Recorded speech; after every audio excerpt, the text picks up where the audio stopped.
time on Casino Royale with cheese.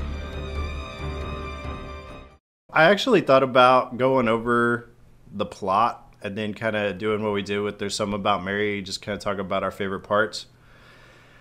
And then I watched it and realized I don't really have any favorite parts. So turns out he has C4, like a vest that he's made out of C4 wired to Han's daughter, Soo Young. Man, they're all about some fucking C4 in this movie. Yeah, I think the writer of this movie had never heard of C4 before, and he got really excited whenever he found out what it was. Oh man, I'm gonna write the fuck out of this, you know. And now, the conclusion.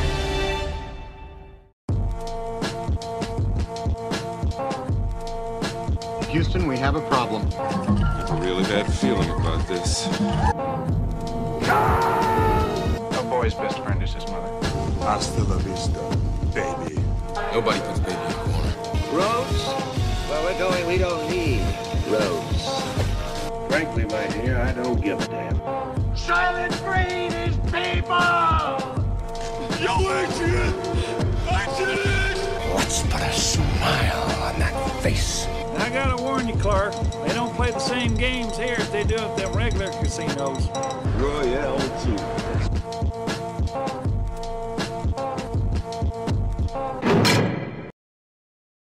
Hey, did you hook up with Whoopi Goldberg on the show? All the time.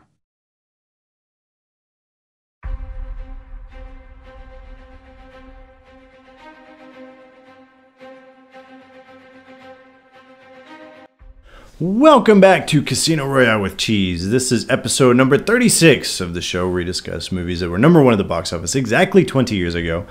My name is Shane. Today I'm joined by the man who adds his biological distinctiveness to all the ladies. This is Mike. What the fuck, man? What's going on, brother? To all the ladies? Yeah, bitches love your biological distinctiveness. Willingly or unwillingly? I mean, you know more about that than myself. I mean, I'm hoping only willing partners. All the ladies are willing partners. All Mike. the ladies? Hell yeah. That includes our mothers. Oh, my mom especially. Oh. I'm done with this podcast. All right, folks. See you next time. Excuse myself. Oh, he's going to go add some of his own biological distinctiveness to his hands. Yeah, vomit. How's it going today, man? Fucking exhausted. Worked all day. Yeah. Rained all day. Rained all day. Yeah. Yeah. Great. It has been a rainy, shitty day. It has. But that's okay. It's Oklahoma and we need it. The Dust Bowl. We'll put that behind Them us. cows need their grass. They do. So I'm super stoked, man, because Oklahoma was about to go roaring into the 80s. We're about to get 6 Point beer. Hell yeah. Crazy. October 1st, here we come. Oh, yeah, baby. Watch out, world. We legalized medical marijuana. Now we got High Point beer. We got beer. We got weed. We got gay marriage. We got... I don't know. I think that's all you need. Well, yeah, that's a party. Right? Yeah. That's a party. Yeah. You bet. Awesome gay friends, pot, and beer. That's all you need to have a great party. Mm-hmm. That is true. Right now I'm drinking beer out of my, what is this? Four Queens Casino Cup from Don't Las class it up. Vegas. It's a giant plastic football. It is a big plastic football. Football season's been going almost a month now, and this is the first time I broke it out. Is that what you use it for typically? No, Game day? I use it to take up space in the cabinet. Oh, that's what most of mine do as well. Like that guitar-shaped beer bomb that I've refused to get rid of. Yeah. Yeah. You always think to yourself, I'm going to use this. I still have my Penn and Teller cup downstairs that I haven't done anything with it. It's just sat there, but... It's a souvenir. Yeah. I, on the other hand, am doing all right. I'm so excited about this week's episode, my brother. Are you? I think it's going to be interesting to discuss. So it was my pick this week. I picked Star Trek First Contact. Those who didn't listen to last week, we've been doing this podcast for 36 weeks now. Yep, 9 months. Shane has forced Star Trek down my throat now twice. Twice, bitch. With apparently one upcoming. Yeah, there is another one that's actually coming up later this year. It's Star Trek Insurrection, or His Erection, as I call it. Yeah. Sounds fun. It's impressive, yeah. This movie came out November 22nd, 1996, so 22 years almost exactly. Wow. I guess. We kind of did away with... So last time we talked about a Star Trek movie, it was Star Trek V, featuring the wonderful William Shatner, or Bill the Shat, as I call him.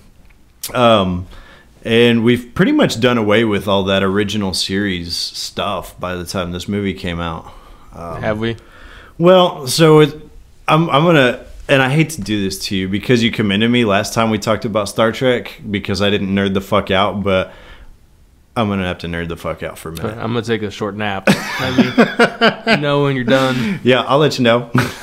This is for you, listening audience. This is not for Mike's benefit. No, so Star Trek, the original series, had 3 seasons with William Shatner and Leonard Nimoy, God rest his soul. And so it lasted, like I said, 3 years. And then they came out with Star Trek movies in the wake of the popularity of Star Wars, right? So since then, they came out with the first Star Trek movie. They did the first 4, and then they're like, man, that last one made a fuck ton of money. They're like, maybe we should do another show. The one with the whales? Yeah, the whales. Mm-hmm. And then they were like, let's do another one. And so here we are. So did we have Next Generation playing on television when Star Trek V came out? Yeah, we did. How weird is that? And Star Trek 6 too, so there you go. And that's with the Shat again? Yeah, okay. With the Shat. And then basically after they wrapped up Star Trek The Next Generation TV show, which I'm assuming you're at least somewhat familiar with. That's the one I grew up with on In the House. Yeah. So like I'm not a sci-fi hater by any means. Right. But my parents are like huge sci-fi fans. So when people say Star Trek, Captain Jean-Luc Picard is what pops in my head. Captain Lonjuc. Lonjuc. Captain Lonjuc. Pretty sure that's how you say it in French. Jean-Luc Picard. Yeah, that guy. Yeah. AKA Professor X. Right. Mm-hmm. By far, Patrick Stewart is the best thing that has ever happened to Star Trek, in my opinion. He's outclasses all the rest of the actors. So he's an actual actor. Right, yeah. He's in his own league. He's an actor. Fair point. That's one for Mike. So anyway, they came out after The Next Generation wrapped up, and they started doing. They were like, "Dude, we got to ride this fucking train, dude." And so they came into out the fucking dirt, and they did. After the show ended, they came out with Star Trek Generations. With really, they only had 2 things in mind that they wanted to accomplish, I think. And the first one was, number 1, we got to pass the baton, which they did sloppily, over from old cast to new cast. And they didn't think that the Enterprise from the TV show looked very good on the movie screen, and so they destroyed the Enterprise, basically, that one. And so they got to unveil a new Enterprise in this movie. So this Enterprise in this movie is new. Brand spanking new. This is the first time in the movie series, any Star Trek series, we get to see this ship. Yes. So they destroyed it in the television show? They destroyed it in Star Trek Generations, the 7th movie that featured Shatner and Patrick Stewart. Did they do that? No, they didn't, because Next Generation was already on TV. Next Generation was off of TV at that point. So it already did its run. You really did sleep through that, didn't you? It ended in 1994. Star Trek Generations came out like later in 1994. And then 2 years afterward, this movie came out. Do we really need a handoff if we've already done a whole series? That's kind of my thing right there. You've already handed it off, really, without having both the actors present, you know? Yeah. It did its thing, whatever. Well, and at that point, I think they're like, ooh, it's going to be a novelty to see these 2 actors on screen together. But we'd already seen, in The Next Generation, McCoy. We'd already seen Spock. We'd already seen Scotty. Like, it's just another dude rolling up from, the old show. It's not that big of a novelty. This cast, on the other hand, obviously we mentioned Patrick Stewart. He plays Jean-Luc Picard, a Frenchman with a British accent. So figure that out. I'm cool. Whatever. I mean, if you could pass off Sean Connery as being a Spaniard in The Highlander, I'll take fucking, Patrick Stewart. Catherine Zeta-Jones is from, she's Welsh. Yeah, there you go. Mm-hmm. And no.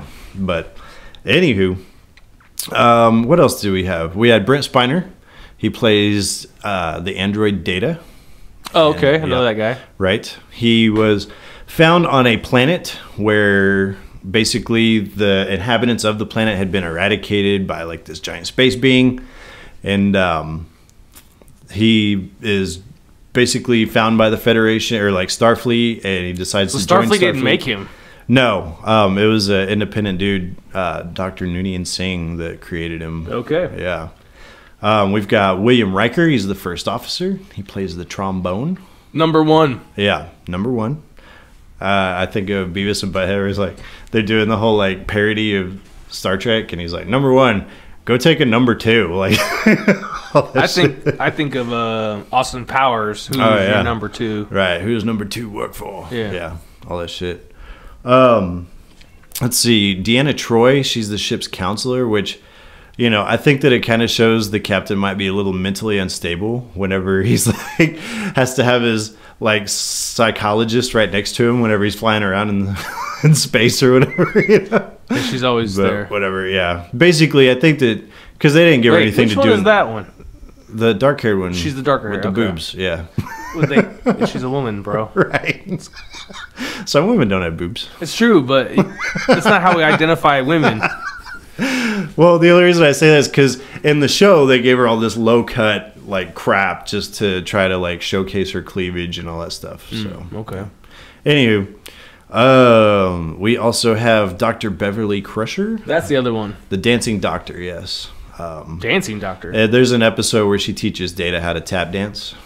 So tap dance, yeah, the lamest of all dance forms. My apologies to all tap dancers out there. Right? Yep. He learns to tap dance from her because another guy's getting married. But isn't he a fucking computer? That's what I'm saying. Just upload the shit. Doesn't he just have to like watch one tap dance movie and he's got it all? Oh, I was thinking like The Matrix, where he like hooks up a thing to his head. Yeah, but he's like, I know how to tap dance. We've never seen him do that though, have we? I mean, they download programs and shit into him. You'd think there'd be a tap dancing program. He's got a port? A port, yeah. Okay. He's got ports. There's one on his dick. He's got a fully functioning system, apparently. He does. We've got Worf. He is a Klingon. I know him. Yes. He's hard to forget.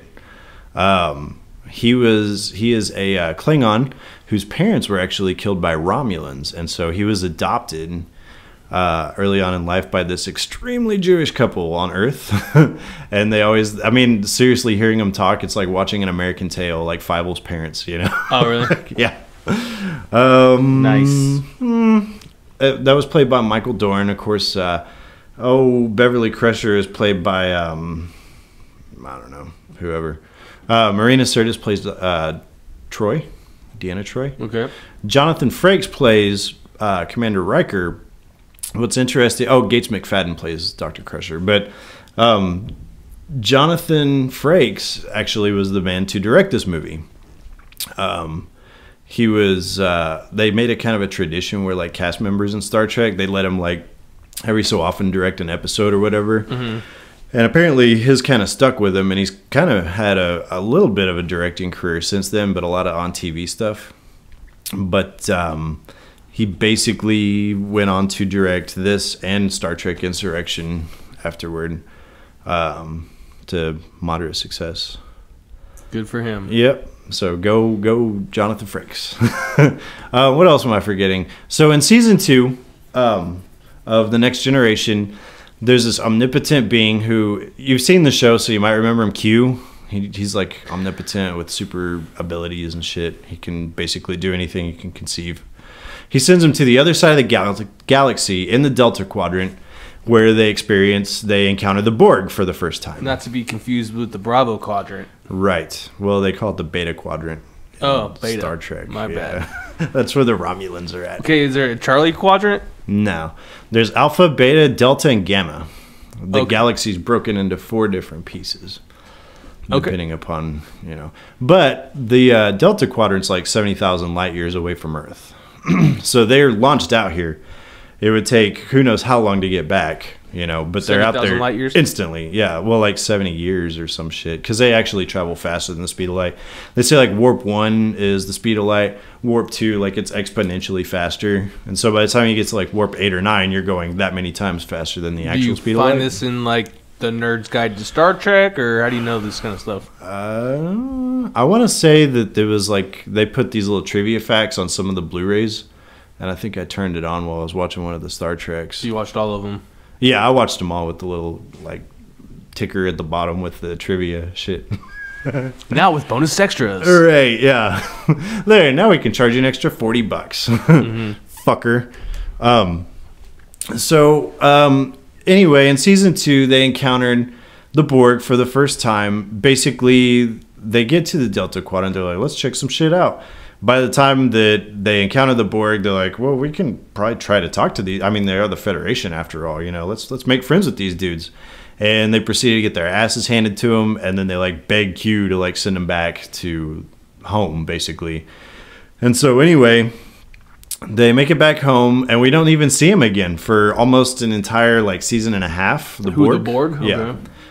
In that episode, as it turns out, since they encountered the Enterprise, they now know about Earth. And they have come to basically try to do what they can to assimilate Earth and the people that are on it. The Borg started out originally as like a group of individual, or not individuals. They actually work as a hive mind. They're half robot, half humans. They're cybernetic organisms, or cyborgs, aka Borgs. But they all like think the same thoughts and everything.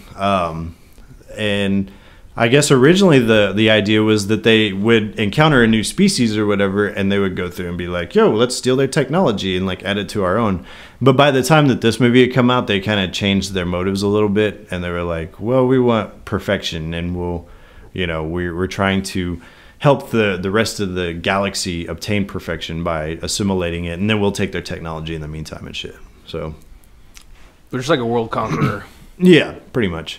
And of course, the only thing that stopped him in season 3 from, conquering the Earth was the Enterprise. They managed to stop him. But Captain Picard, in the process, was assimilated, though, into their collective. That happened in season 3? Season 3. It was there was like a to be continued going into season 4. So that was the 2-parter with that. Okay. It was a pretty good one. Mike's eyes are rolling to the back of his fucking head right now. Have you seen this movie before, Mike? No. That's a big negative. Yeah, you don't even have to answer. Didn't know it existed. Oh, you didn't? No. I can imagine whenever you're like, Patrick Stewart was he was in the show.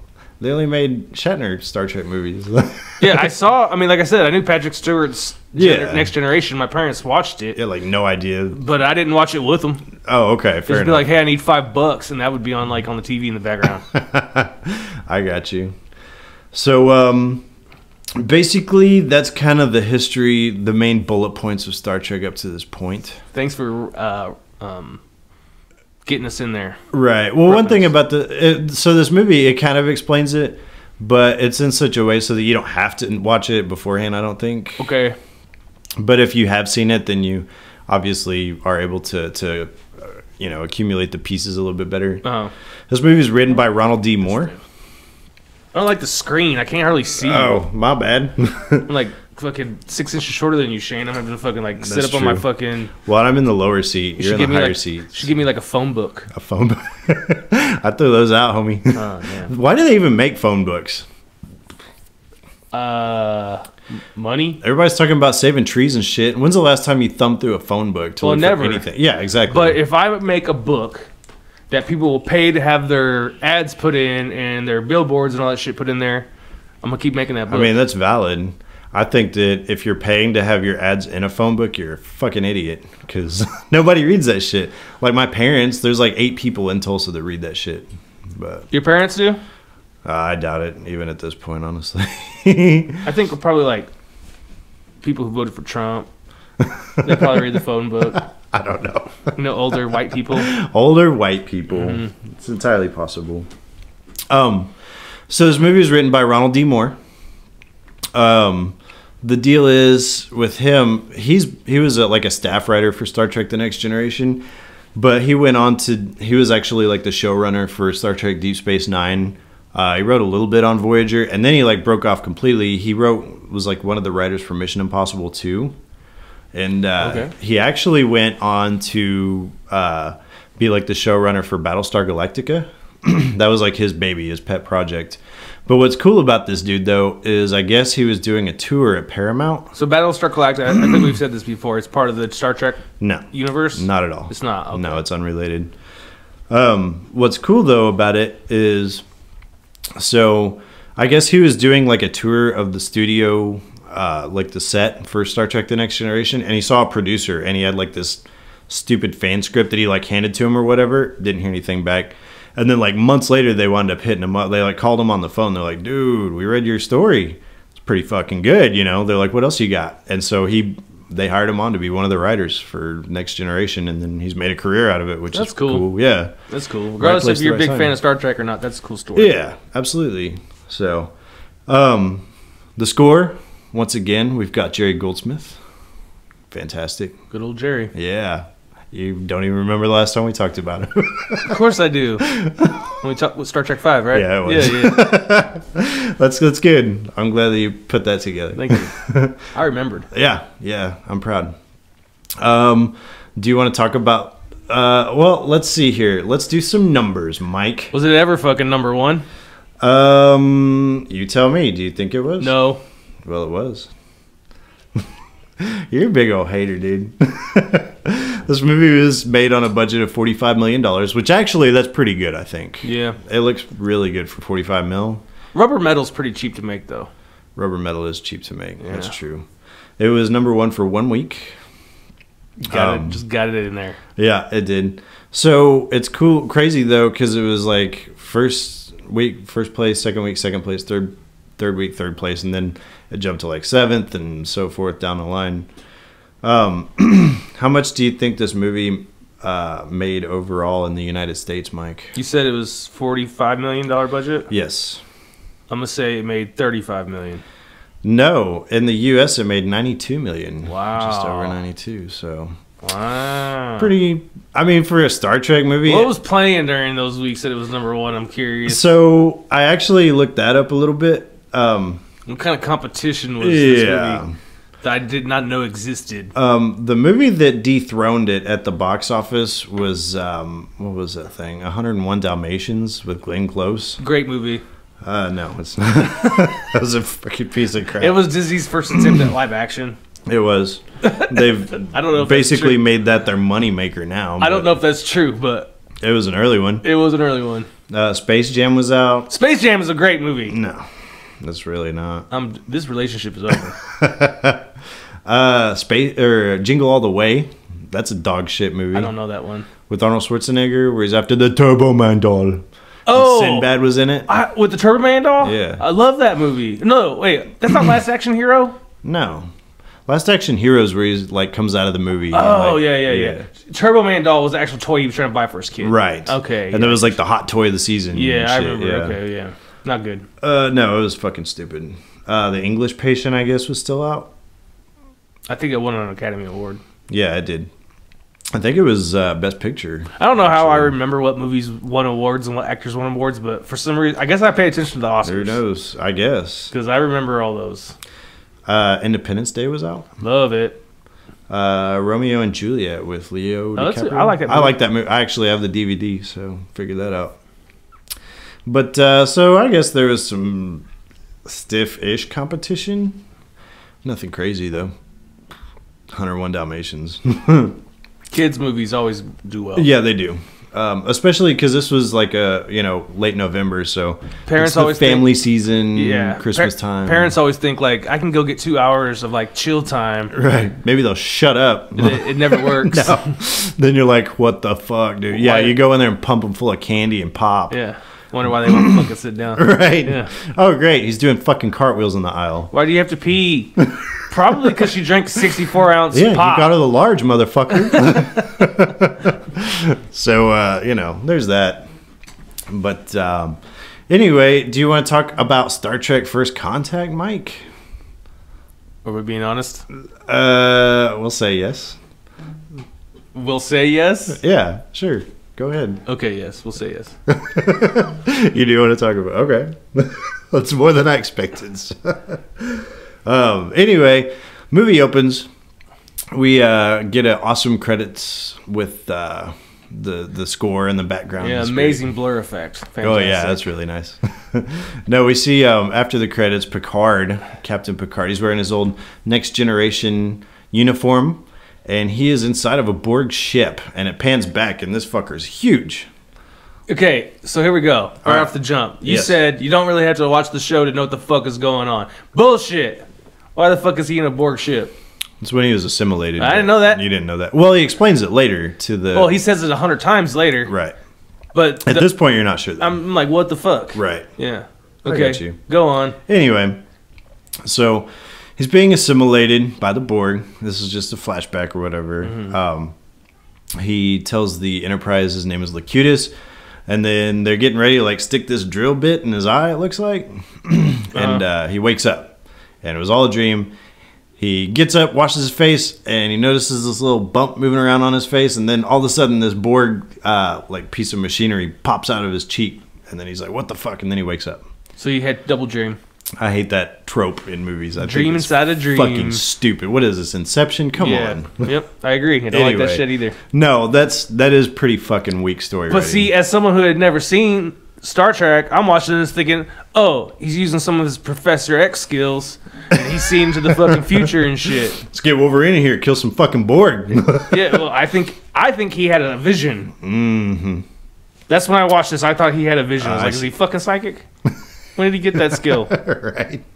No, it was just a bad dream. Okay, so it's flashback. Right. PTSD shit. Yes. All right, I got you. He gets a call on his little laptop there from Admiral Hayes talking about how I guess there's another Borg ship that has arisen and it's attacked a colony on Ivor Prime.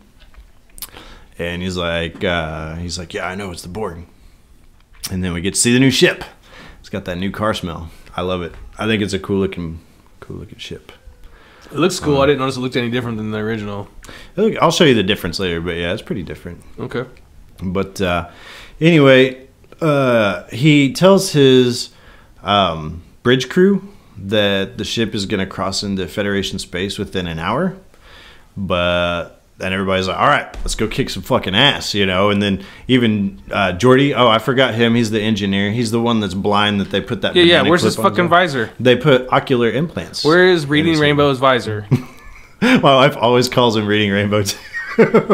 Poor old LeVar Burton. Never can live it. I grew up watching... He could be the best actor ever, and he's still going to be reading fucking Rainbow. He could win an Oscar tomorrow. Take a look. It's in a book. It's Reading Rainbow. Ironically, he can't take a look if he's blind, but...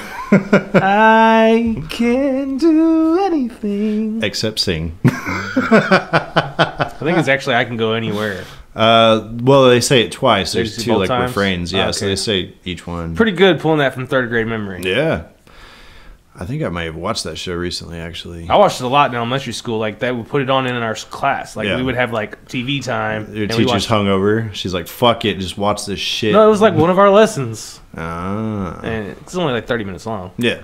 So, we watched Reading It's Rainbow. not bad. By the way, I don't know, I'm a little bit older than you, but people my age would remember girls used to wear the headbands. They were hard, and they would, like, slide up over their hair. Yeah, banana clip. And they like separated. No, it wasn't a clip. It wasn't a clip. It wasn't? It was a headband. Oh, okay. You know, like one solid piece. Yeah. And they were pretty thick. Most of the time, they were like about an inch wide or so. Yeah. So you would rotate that motherfucker down, sit on your nose bridge, and Right. now you had the visor. You're Geordi. I'm Geordi. Yeah. That was the only They thing. still called him a banana clip, though. No, banana clips clip. They have a clip. I know what you're talking about. Oh, wait. I think we're talking about two different things. We are. I'm talking about fucking headbands. Yeah. You're talking about banana clips. Yeah, that's true. Well, the banana clip looked more like it because it had the lines that went down in front of it, I thought. Oh, I know what you're talking about. Shaped like that. It had like the teeth. Shaped like that, but they don't have jaws. Right. Yeah. Well, right. His didn't have jaws either. Right. But yeah, apparently they used some kind of like air filter from a car and like made that fucking visor thing. but it doesn't matter anyway because he doesn't even wear it. So Yeah, it fucks with me the whole movie. yeah, they gave him eye implants in this. So Beautiful blue eyes. yeah, well, and they're used like he can zoom in on shit and see like thermal vision and shit, you know, and all sorts of crazy shit. So that's kind of cool. You get to see it at one point in the movie. Yeah, moving Anyway, so Jordy's like, "Hey, let's go kick that fucking ass," and you know, that's whenever Picard's like, "Well, so the Starfleet wants me to hang back here and check out, you know, what's going on along the neutral zone." Neutral zone being it's kind of like the demilitarized zone between North and South Korea. This between Federation and Romulan space. Hence the word neutral? Yes. All right. Absolutely. Thanks for cluing me in there, buddy. You never seen Star Trek, so. I know what neutral fucking means. Anyway, so Riker gives a status of the neutral zone. Totally uninteresting shit. He goes in and talks to Picard. He's like, what the fuck are we even doing out here whenever there's this big fucking battle that's taking place back on Earth?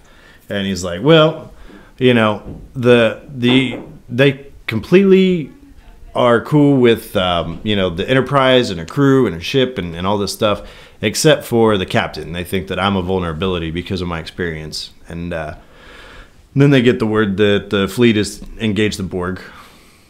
And so they listen in to the thing.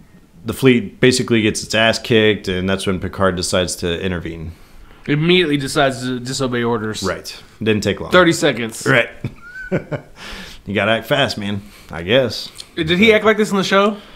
He wasn't really all that gung-ho in the show. Was he a cowboy in the show? Kirk was more the cowboy. Yeah, because he's a cowboy in the whole fucking movie. Right. So the whole time I'm watching this, I'm like, that's not who this guy was. He was always... So there's the question about, would you prefer Captain Kirk or Captain Picard?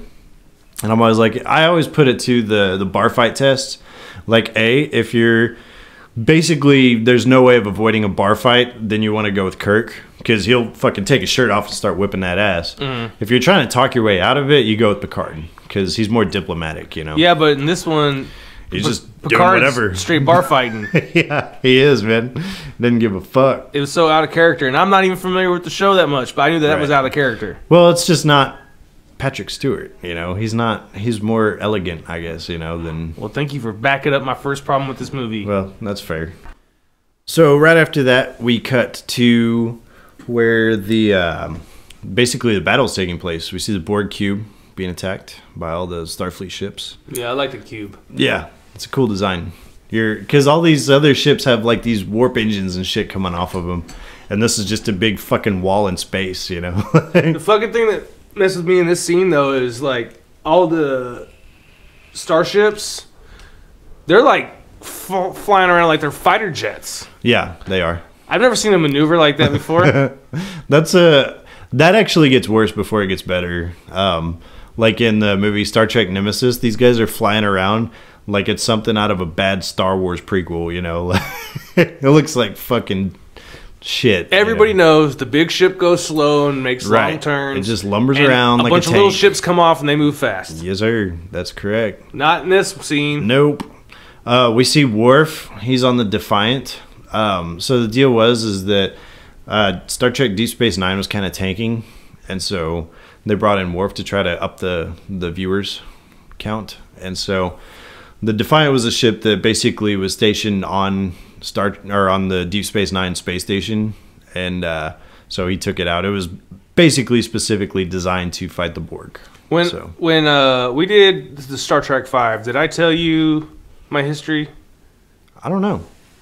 Did I tell you that I did a Star Trek episode? Oh yeah, you did, and you still haven't shown me the tape. Oh, okay. We did talk about it though. Yeah. Okay. I don't have a VCR anyway. Yeah, so. but I was a Klingon dog for all those. Yeah. Wondering. That's funny. Do you remember your name? No. It was Gok or some shit. Some shit like that. Yeah. Yeah. Mafach. I do remember the commander of the Klingon ship. He fed me a human arm. Oh yeah. Yeah, and his like line like several times throughout the show is "No, John, when, what?" Okay then. All right.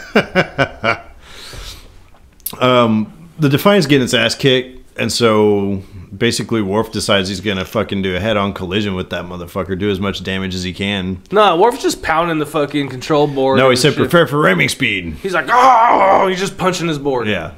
And you know the guy that's sitting up there up front, he's like, oh, God, I'm riding with a Klingon, and now we're going to die. That dude, where do I know him from? I know him from something. I can't remember what it was that I know him from, but I know him from something. Damn it. Who was that guy? I don't know. He became a regular in like another show. Huh. Like a comedy. Dang it, Fair man! enough. I have to look at the pictures. Drive you nuts. Yeah, it's gonna drive me nuts. So go ahead and just. Mike's grabbing his phone Because I know you want to talk about every detail of the movie, so I'm gonna go ahead and just talk about some details. Two birds with one stone here, I guess. So go ahead. Yeah. Buddy. So right before Worf can ram this fucking Defiant into the Borg cube, we see where the Enterprise basically shows up at the last second, intervenes. And that's whenever, let's see, what is it here? He knows the spot to shoot. Yeah, he gets. They basically say that what is it? That the Defiant's in trouble, so they beam all the survivors aboard. They say that the Admiral's ship, Admiral Hayes, Adam Scott, Step Brothers. He's Will Ferrell's brother in Step Brothers. Oh, the one that's the real estate dude? Yeah. Really? Who makes his family That's sing. that dude? Yeah, that guy. They do the Sweet Child of Mine shit? Huh. That is that dude. Yeah, look, it's right there. IMDb, you're awesome. Oh my God.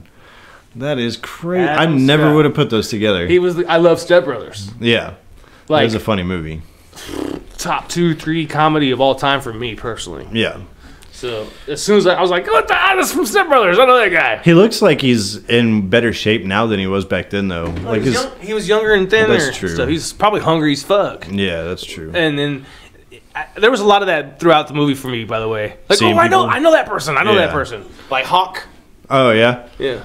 Hawk is a new character. He's like an ensign. We'd never seen him before. Never see him again. That's the thing in Star Trek. If you recognize everybody, and then there's a new guy over there.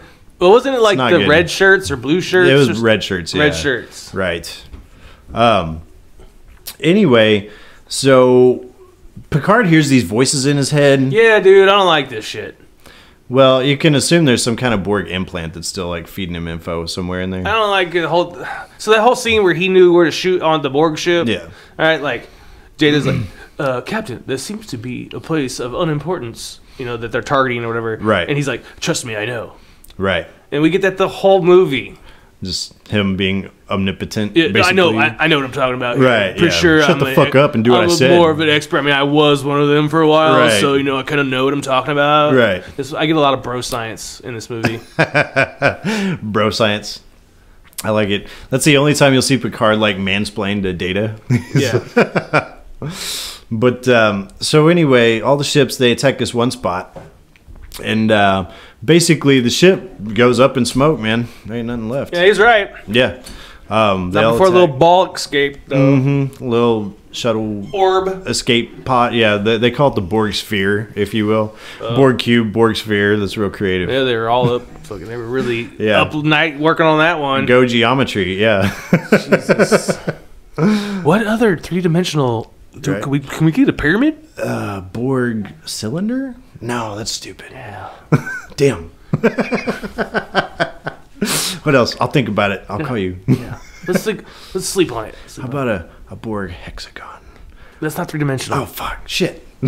How about it? No, triangles. Fuck. That's not that pyramid. Right. Fuck. I'm an idiot. Come on. So anyway, Worf arrives to the bridge, and they're like, "Hey, this dude wants a job," and so they put him on tactical. So he was running the ship he was on. Right. He just bailed on him. He just got fucking downgraded hard, bro. He's like, fuck this, running my own ship. I'm going back to my old crew. Right? I'll take the busted shit. Well, and it's funny too because they're like, "Oh man, the Enterprise saved us." Well, the Enterprise just showed up. You know, you guys have been getting your asses kicked for like an hour. You know, the Enterprise ain't all that. You know, but anyway, this Riker like busts Worf in the balls a little bit. He's like, "You remember how to fire fucking guns, don't you? You know, push a fucking button on your screen." And what are they? They're not called guns. What are they called? No, the phasers or photons. Torpedoes. Photon torpedoes. Yeah. Anyway, so the Borg sphere, it opens this what they call a temporal vortex. Yeah, fucking time travel. Yeah. Get the fuck out of here. I like time travel in my Star Trek. So. Is this a common occurrence? They've traveled through time lots of times. Next Generation didn't do as much time travel, but like Voyager, they were time traveling every other fucking week. I'm like, yo, you should probably stop doing that because you're gonna like not exist if you fuck around too much, you know. But the bridge crew, they actually follow him into that temporal vortex deal, and they notice that the Earth is different. Yeah, they get caught up in the temporal wave or the wake. Yeah, that's what it was. Get the fuck out of here, bullshit. Man.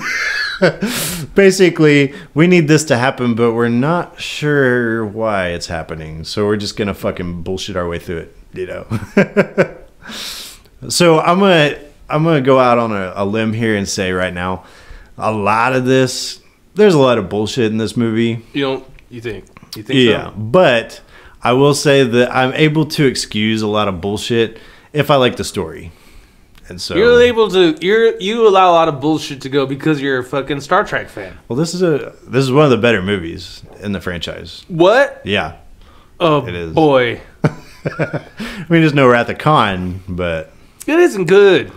I know we're really early on in this whole like before we give our opinions of this movie. Yeah. But I'm gonna shoot holes in this movie throughout this episode.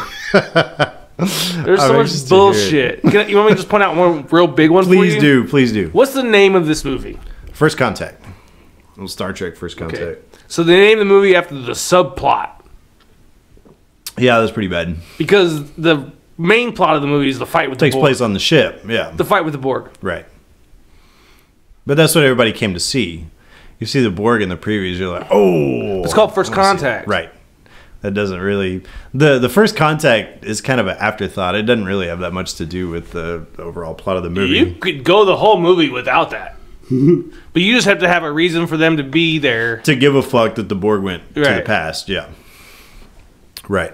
And we're about to get there. Matter of fact, so they go through this time warp. Yeah. Let's do the time warp again. You never can talk about my singing again. That's a great song, though. You stick to your Beverly Hillbillies rap, all right?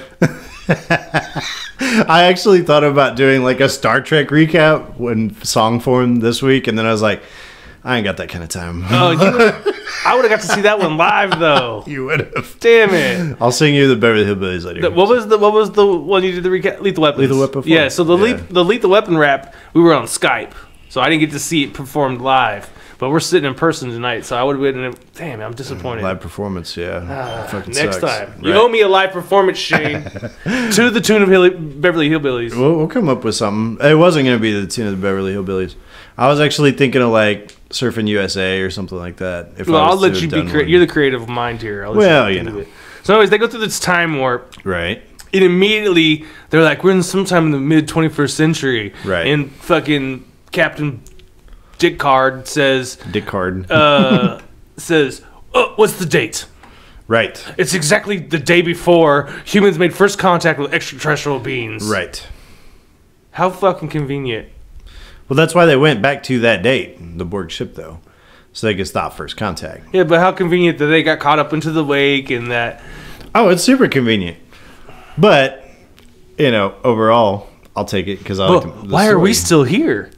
Oh, we must be in the past too. Temporal wake. Yeah. And then one thing that I always thought was fucking cheesy was they were like, you know, oh shit, the vortex is collapsing, but they managed to make it through just in time. You know, they're fine before it collapses on itself. You know. Yeah, the whole starship. Right. Yeah. It didn't like cut off like half of their engines. They're like, fuck. Now what are we gonna do? You know.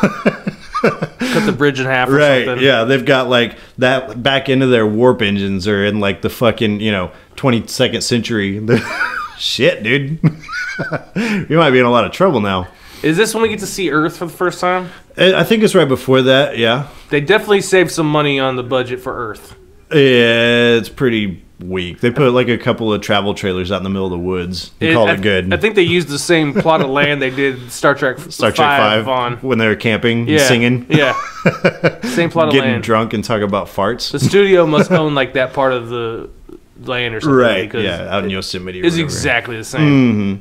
Mm-hmm. We see there's an old drunk dude played by James Cromwell off of Babe fame, which he's great in that movie. I like James Cromwell and a lot of good the actor. little stuff he does, but Yeah. he doesn't put up his best performance. He didn't like this at all.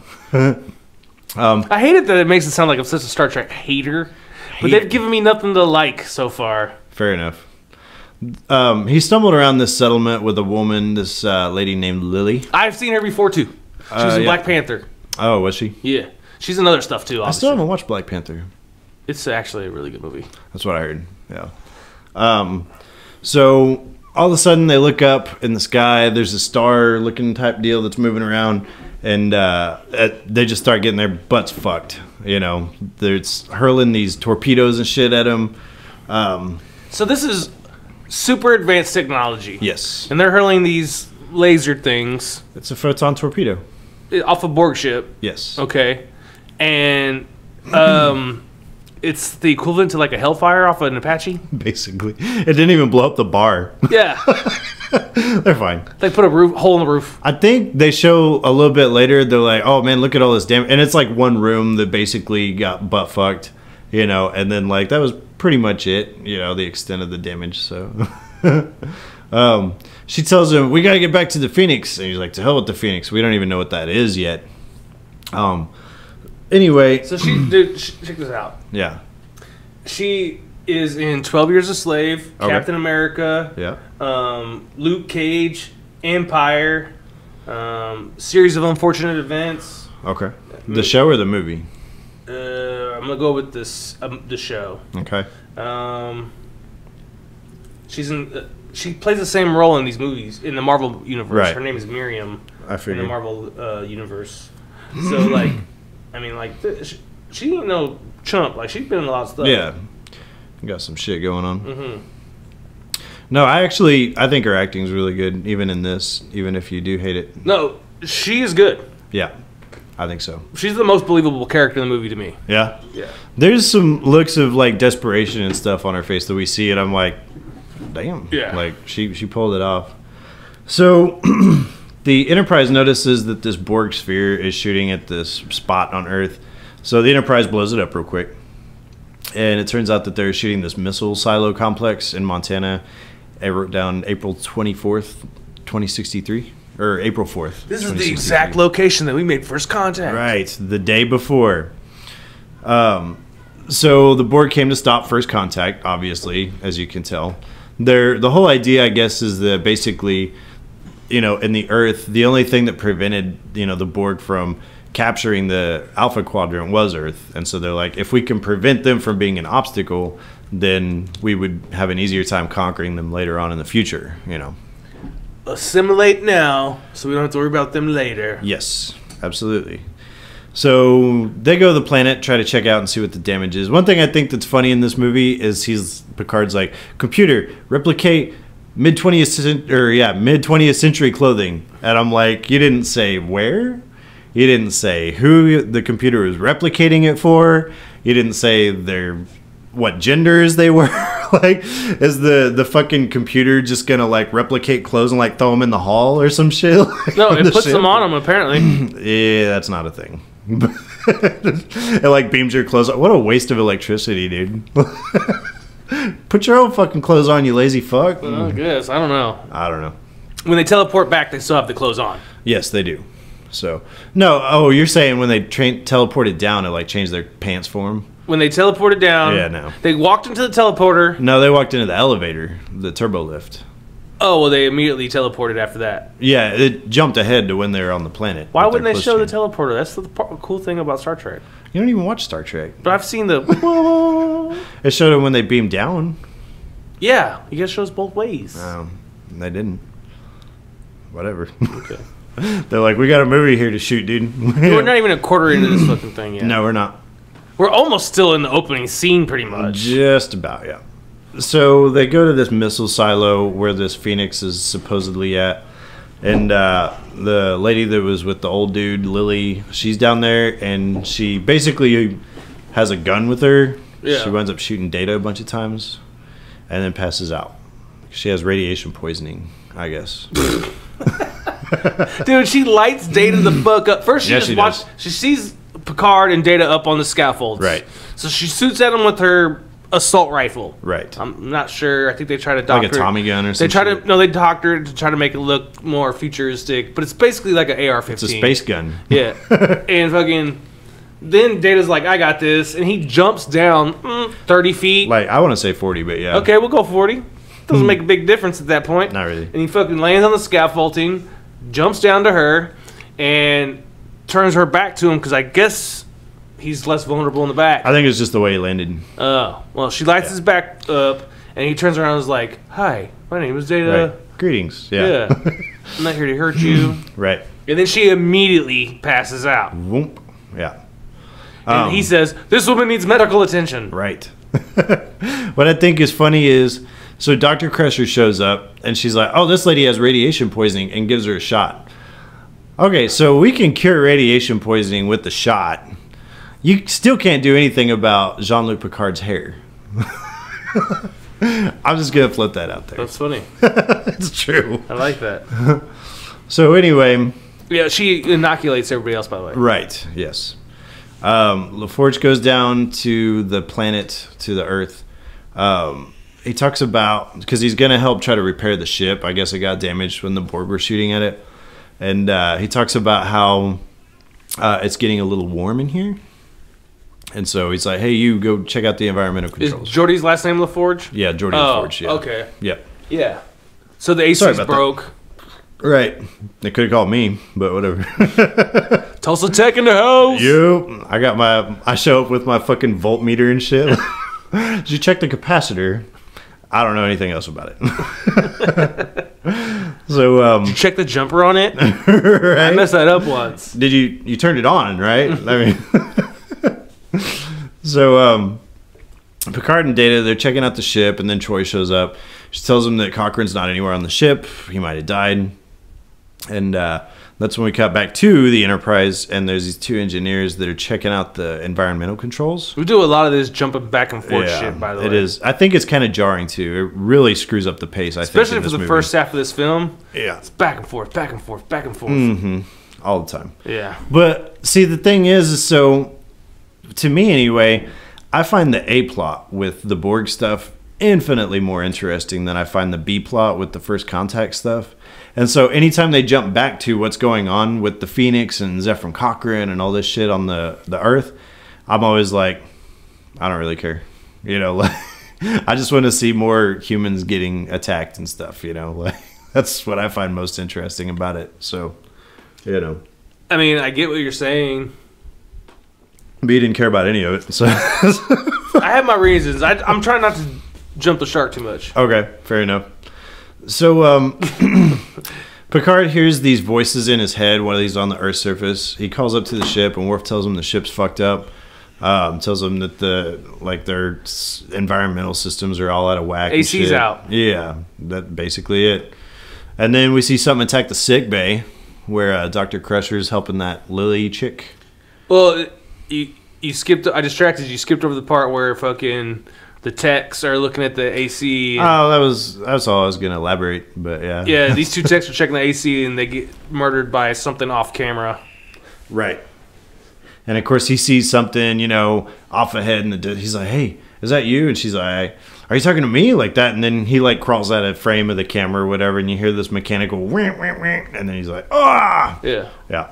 And then she does the old horror trope, like, "Ah!" whenever she climbs up there to find him. Bad. Yeah, her acting was really rough.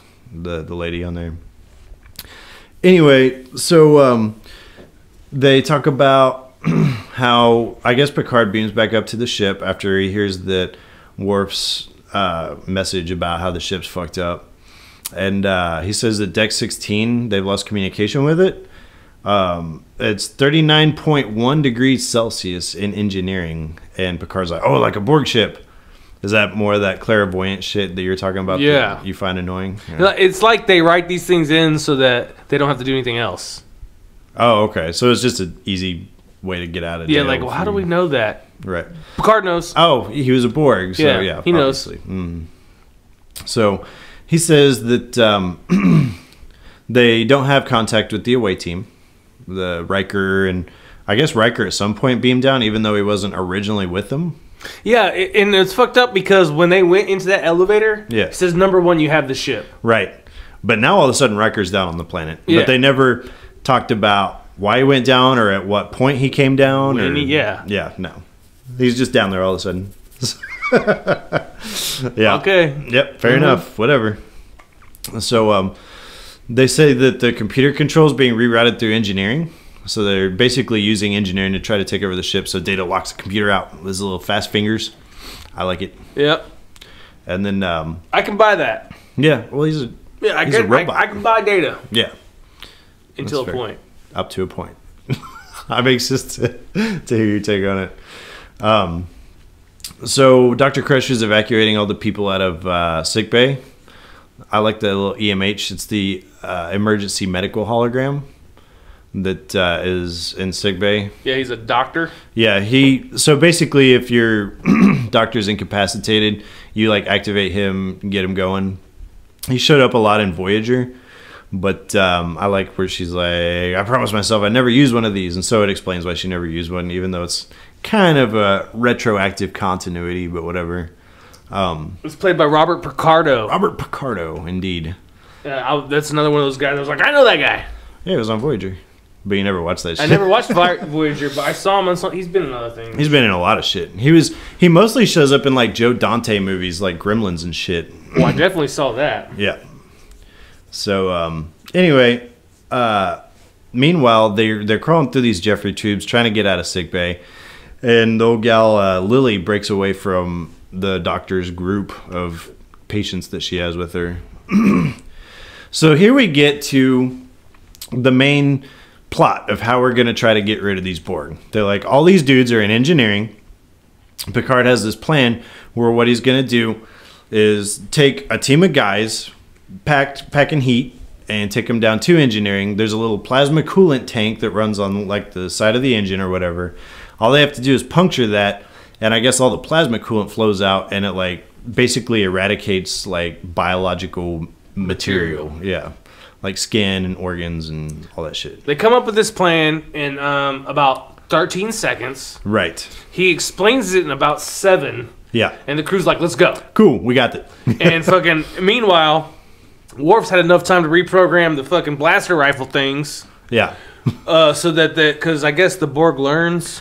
So yeah, if you shoot them enough times, like they are super into like stealing people's technology, and so basically anytime you shoot one, they learn from it and they can like try to adapt to that frequency of weapon or whatever. So what if I shot him with a bullet?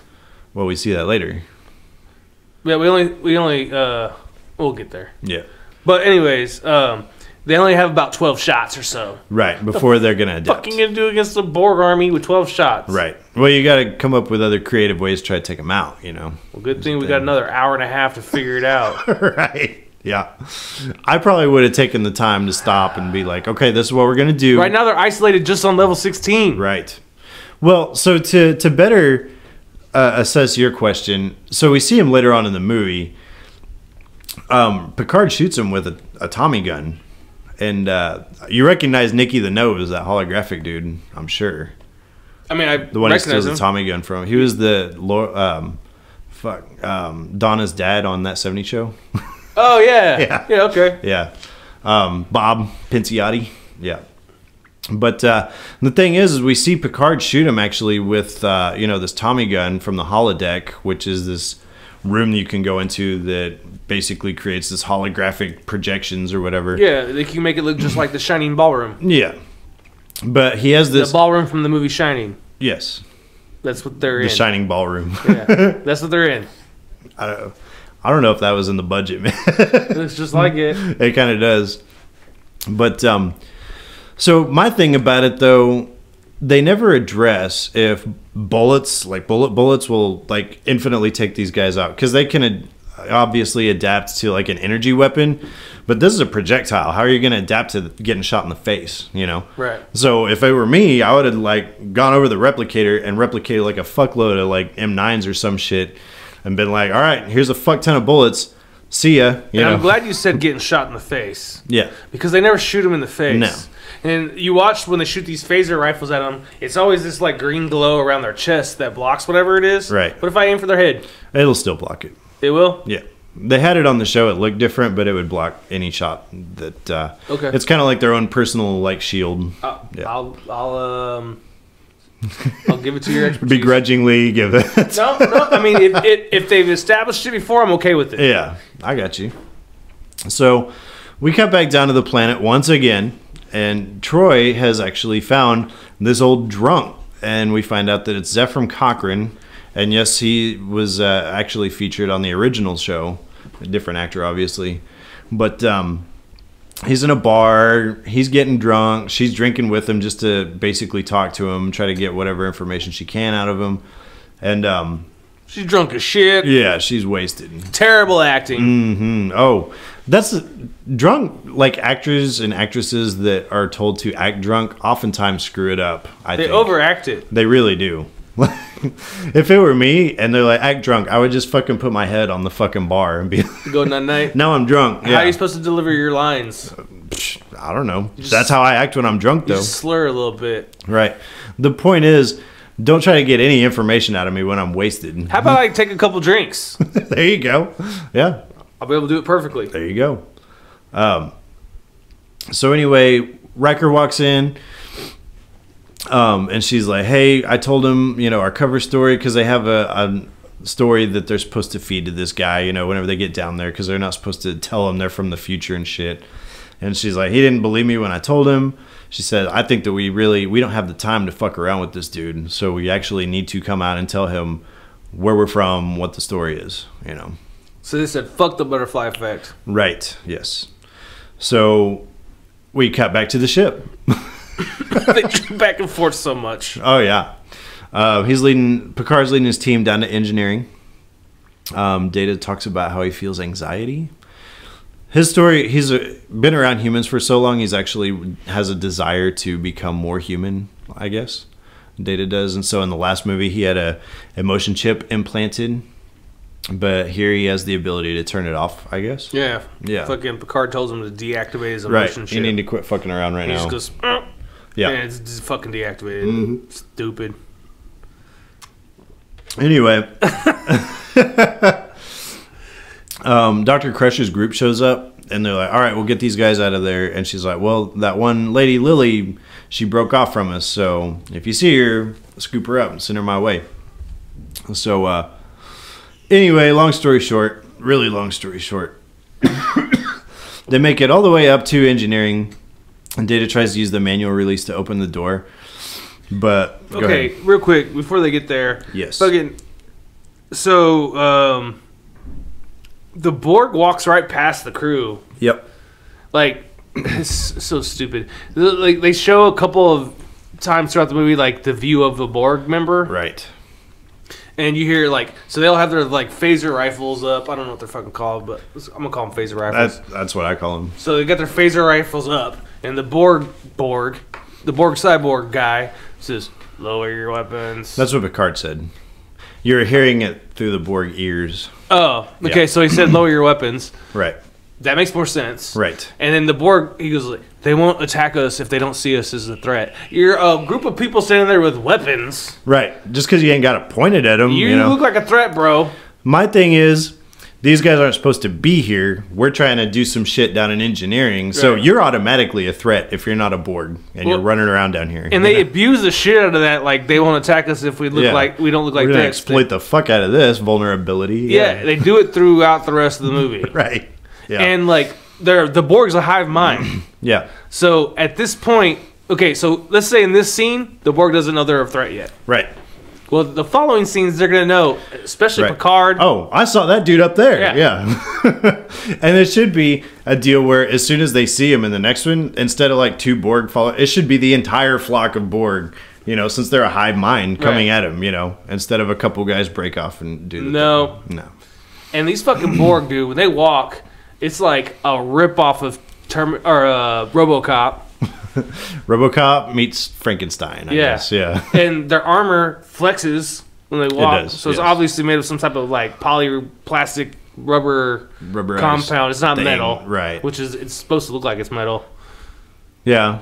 Fair enough. I don't know what it's made out of, to be fair, but yeah. Oh, you know what? I'm assuming some shit here because it could be some type of fucking Mike's being really generous right now. It could be some fucking Delta Quadrant fucking technology I'm not aware of. Right, rubber. Yeah. Flexes like rubber, but with the strength of like titanium. That's that super cool Delta Quadrant rubber. That's expensive shit, dude. Yeah. I heard about that stuff, and it's hard to get. Yeah. Thankfully, there's no money in the future, so we don't have to worry about it. We learn about that, too. Oh, God. Anyway, so, no, I agree with you. I think that the whole idea of, you know, like, well, we'll just walk around down here for a while, just have your gun pointed at the ground, and it'll be okay. I think that's kind of dumb.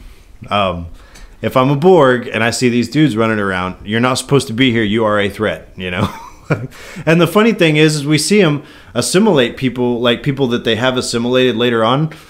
Well, there's just random people walking. I would be a Borg walking up and just assimilating the fuck. Oh, you're not a Borg. Jump. Right. You know? Yeah. Yeah, that's the other point. I didn't get there. I wasn't going to get there. I forgot to get there. But yeah, this is my other point. Like, okay, they're not a threat, but they're not assimilated. Let me get them real quick. Right. Yeah, I'm going to scoop these guys up. Yeah. I mean, they're just standing there. Right. It wouldn't be hard for me to shoot my laser fucking fingertips out at them. Things, yeah. No, I agree. So anyway, we haven't made it past my first page of notes. Okay, so Data tries to access engineering via the manual release. Little handle breaks. Yeah, he wakes him up. Right, and then sure enough, all these Borg start coming out of the woodwork. A really shitty fight scene ensues. I don't think it's that shitty. But what? I kind of like it. So, don't let him touch you. Right, Picard's trying to override the manual release. That's a pretty good Picard. Yeah, don't let him touch you.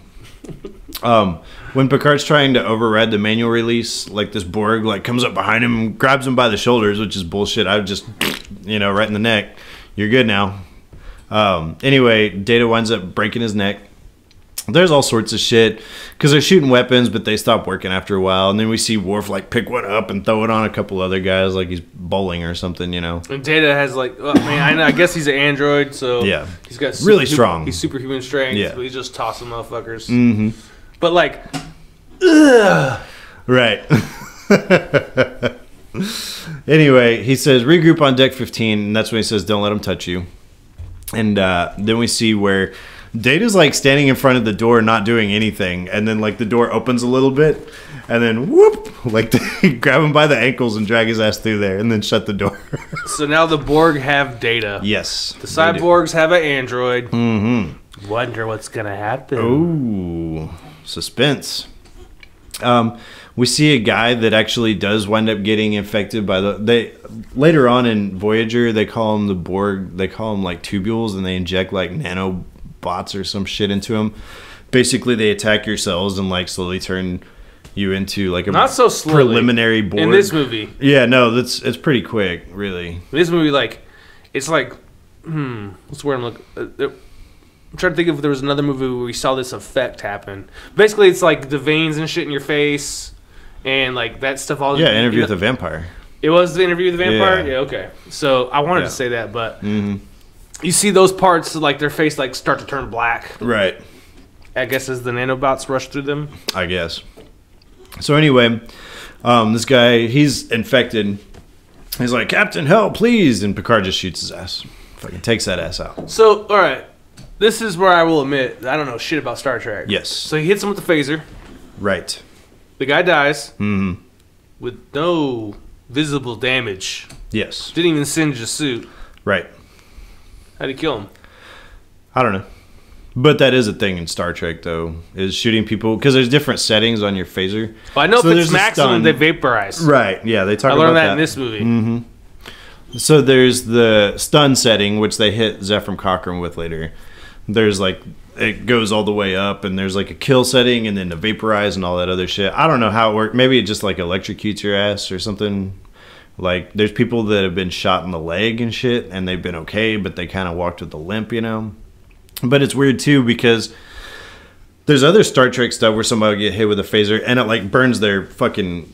their uniform, too. So no there's some inconsistency there, okay. Yeah. All I know is he goes, pew, when the guy dies. Drops dead instantly, yeah. And it sounded like that. So what I find interesting about this, so then Picard escapes, right? And then that lady Lily that's been crawling around in the Jeffries tubes, she gets the drop on him and gets a hold of his phaser. But we find out later that he's like, oh, he said that was... the phaser was on its highest setting. If you would have hit me, you'd have vaporized me. Right. Well, it didn't vaporize that dude. Well, even because Worf said these are on a rotating modulation, whatever. The only thing he didn't fuck with those phasers. No, he didn't. So I'm thinking, like, you remember she was like, "You better start moving now, or I'm gonna start hitting buttons." So maybe she was hitting like the adjust like buttons. Fucking around with he it. was like, because he panicked for real. He's like, oh whoa, whoa, shit! whoa. Yeah, don't push that. So yeah. maybe that's when she did it. Could be it. Look at you defending this movie. Hey man, look, I came into this fucking movie. You're like, I'm being fair. I tried to like really, because like when I was begging you at the end of the last episode to not do this to me, right? I could see in your voice, in your face, you were generally like, I think you'll like it. And, like, I felt bad. So when I went into watching this movie after a long day at work, I didn't start this fucking movie till 11 o'clock last night. Right.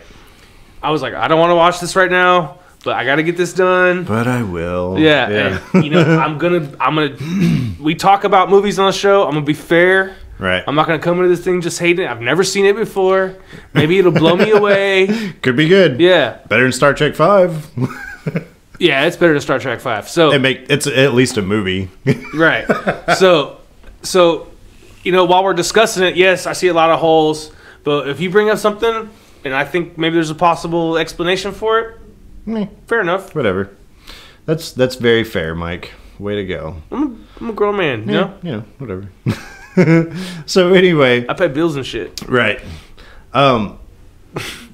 Lily says she wants answers, and she doesn't know anything about the Enterprise. She just woke up on a motherfucking spaceship, bro. Right, yeah. She doesn't even know she's on a spaceship at this point, you know. She knows she's in some strange place. Weird shit's going down, yeah.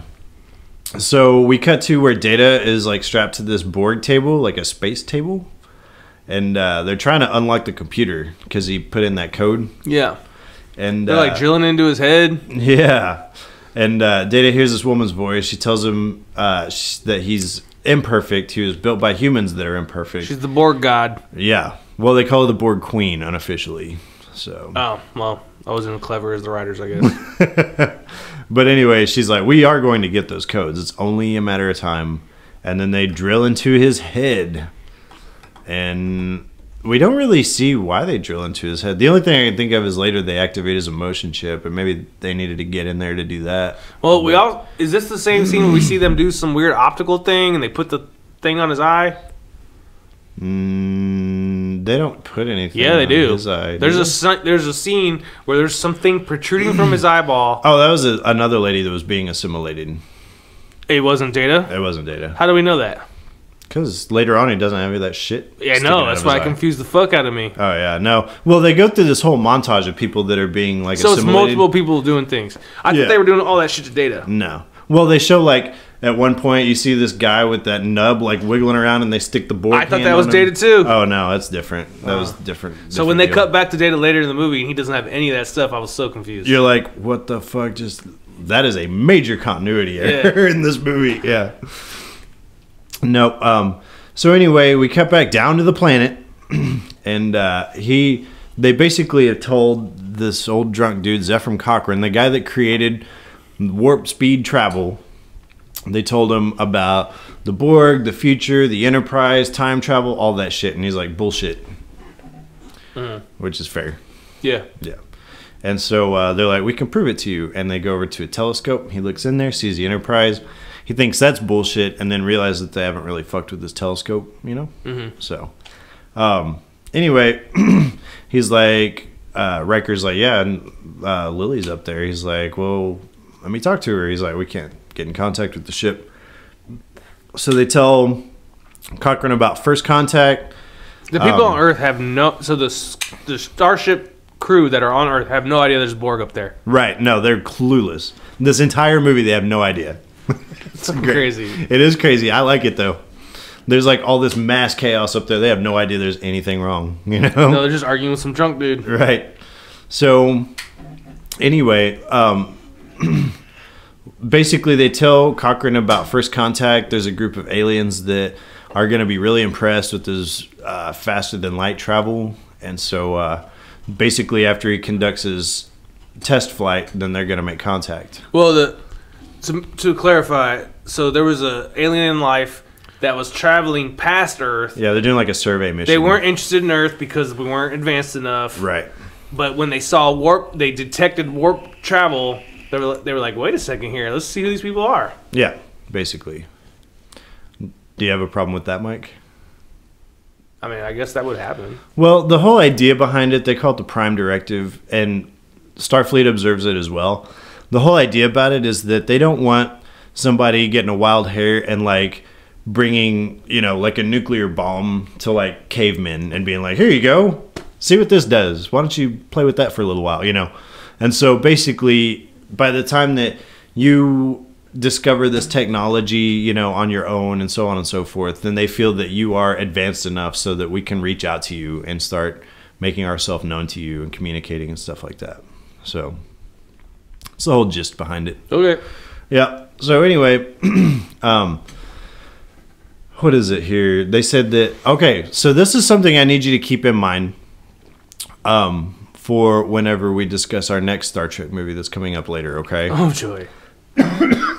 Anyway, they say that it unites humanity. His flight does, his test flight. It unites First humanity. Contact does. Right. It unites humanity, and they say that poverty, disease, and war are all going to be eradicated in 50 years' time. From First Contact? Yes. Okay. Right. And because if I was tracking right, the Enterprise crew, they're from about 300 years in the future. They're the 24th century, so yeah, about 300 years. Yeah, okay. Yeah. So anyway, they say that he has to fly before 11:15 tomorrow. And that's whenever Cochrane says, you guys are like astronauts in some kind of Star Trek. I like that. So this is where I said that there's more Borg body horror stuff where they like cut off arms and put shit on people's eyeballs and shit. So this is what I was just talking about. Yeah. All right, moving on. So apparently the Borg control decks 26 through 11. Half the fucking shit. And then stopped. Yeah. 26 through 11. Right. Later in the movie, Picard says there's 24 decks. That is a problem right there, and that is exactly right. There's 24 decks on the ship. I guess they control the Enterprise basement. And what's crazy is that's next. That's the next scene. Yeah, the next scene. That is a major flaw in this movie. I mean, not a major flaw, but were you not paying attention to what you just fucking wrote? Anyway, unless like Picard doesn't know about the other two decks. I think they just... No, he wasn't with the group when they were briefing that part. He knows all about the decks. He's the captain of the ship. Maybe he was thinking of the old ship. He didn't know they added two decks. That could be, yeah. No. Oh, fuck, I fucked it up. That was the last one that Troy crashed, asshole. No, it's bullshit. It's fucking right. No, right. They wrote the fucking bullshit. Anyway, so Hawk says that, because that's whenever Worf's like, well, why would they stop at deck 11? And Hawk happens to mention the deflector controls on deck 11. And hydroponics. Hydroponics, all that shit, yeah. Yeah. Which I think that's where they grow the ship's weed, actually. That's where I grow my weed. Hydroponic bay, hell yeah. So, Picard actually takes Lily to this room that's a really weird room, man. So check it out. In this room, it's kind of funny. The only way into it is through this little Jeffries tube thing that they crawl through, right? Like a maintenance hatch, basically. And there's this control panel, and all it does, seemingly, is open and close this fucking window. And that's the only way in or out of the room is so, like, if you're the guy that works there, you got to crawl through this motherfucker just to open and close the window all day, and then your shift's over and you can go back home. That's a problem, dude. And it's like a beautiful view out the window. It is a neat shot. I like it. He shows her Earth. Right. And she's like, oh my God. And basically, he introduces himself. She introduces herself, and she gives me the phaser back. She's like, I am way out of my league here, you know. Which, once again, the acting, I thought was pretty great from her right then. Because she's like, what the fuck? I was not expecting this shit, you know. I wish she would have been a bigger part of the movie. I agree. I've heard a lot of people say that they had an issue with this character. They're like, she doesn't do anything. This is stupid. So they give her a good Shane down? I guess. That is what I do. Mm-hmm. Sorry, I was about to cough. I had to get a drink. I'm about to cough again. So. Are you still fighting that shit from last week? I am. Good. Probably should stop working on concrete without a mask on. Probably. He told me the story today about how he was working on this pipe to get removed, and they had to cut it because it was broken, and it was concrete, I guess. And they're using this saw to cut through this thing, and it's just flying dust up into his face, not wearing any kind of protective wear at all. Nope. Probably get that COPD going. Might have an oxygen mask for next week, so bring my tank up here. Right on. No, what I like about Lily, though, is that I think that her character is kind of like the layman, if you will, to kind of like, she's the voice of the viewer for like, because this is a movie, you know, not everybody's seen The Next Generation or any other Star Trek stuff, you know. And so with her, we have Picard, who basically, he's there, he can explain to her, you know, how the economics of the future works, the new Enterprise. He can explain to her who the Borg are, what happened to him, you know, and all that other shit. And so she's basically a character that you can bounce, you know, plot points off of, I guess, you know. I like her because she can act. Yeah, she's really good, all in all. I like it. So Data meets the Borg Queen. Yeah. And she says that she brings other species to perfection. And Data debates her. He says something to the effect of, well, she says that she is the collective. And he isn't really sure if she's like the boss or what exactly. What's weird to me is that they bring her in on this like robotic contraption. She's like hanging from these hoses or whatever. Yeah, and she is a head, vertebrae, and like shoulders. And shoulders. Yeah. I'm glad you said and like shoulders. Cause she don't fucking need shoulders. No, you don't. They could have plugged her right. They could have plugged her head and vertebrae, spinal column, right into the fucking robot, and she'd been good to go. But no, they needed some way to make this thing somewhat sexy. So they gave her shoulders that attached to cleavage. Well, to be fair, do you really need this person to walk around? Couldn't it be just a metal fucking box somewhere barking out orders? Could it just be that thing on its cables moving around? Yeah, it could. I would think so. It doesn't have to be in human form, you know. No, but they forced it. Right. The only reason that the Borg have a human form is because they used to be another species. But if this thing was always like, you know, a computer or whatever, it could just be a fucking like a hard drive sitting on somebody's desk somewhere, you know, well, it's basically. got a brain. Yeah. She has a brain and like nerves and shit like that. Right. From the human well, body. You can make the argument my laptop here has a brain, you know, but it doesn't look like a human. No, she has a biological. Oh, yeah, because she does have biological components, right. They say later on in the movie. Right. Or you see later on in the movie. Yeah, two enclosed shoulders. Mm-hmm. The important ones. That is true. That's valid. So, anyway, Data's not impressed. Are you okay, bud? Yeah, I'll be all right. All right. So, he starts to debate her a little bit, and she activates his emotion chip, and she shows where they've grafted skin onto his arm. Kind of. It looks pretty fucked up. It's just a square patch of skin, right, over a skeletal robot frame thing. Yeah. And she like blows on it, and he comes in his pants. He does come in his fucking pants. Yeah. And she says, "Was it good for you?" Right. This is why they gave her shoulders, dude. Oh yeah, so she can like sashay around a little bit and stuff. Yeah, I could see that. So he talks to Picard's talking to Lily. We cut back to what they're up to, and he talks about how there's over 150 planets in the Federation, and Picard's like explaining the economics of the future, how there's no money. I like her line, so you don't get paid, you know. I think that so Star Trek, I call bullshit on that. because there's like this socialist utopia, which if that's your thing, if you're into that, that's fine. But Star Trek tries to push this onto you while at the same time they charge like $80 per season for Star Trek The Next Generation. So you guys are capitalist at the end of the day, you know, but whatever. I don't know. I didn't like it. I do know that Lily keeps making Swedish jokes. Yeah, she says the Borg. That sounds Swedish, yeah. That's what he says, 24 decks, almost 700 meters long. And it's right after that Lily spots some Borg. They're kind of doing their thing. But once again, Picard doesn't have a weapon pointed at him. So she says, definitely not Swedish. Right. Not a great line. I don't care for that much. Kind of obvious. Now we're in the Shining Ballroom. Yeah. Rude. So they go to the holodeck, and he's like, I got an idea. We can get this thing going. And so he goes to the holodeck. They start up this program and everything. Cue Mike. What were you going to say? Nothing. Oh, okay. I like how they're like, the Borg at one point are actually like scanning one of the holographic people that are in there. Because he's going to tell them to fucking dip out because their attire isn't appropriate. Yeah, he's like a bouncer or something. Yeah.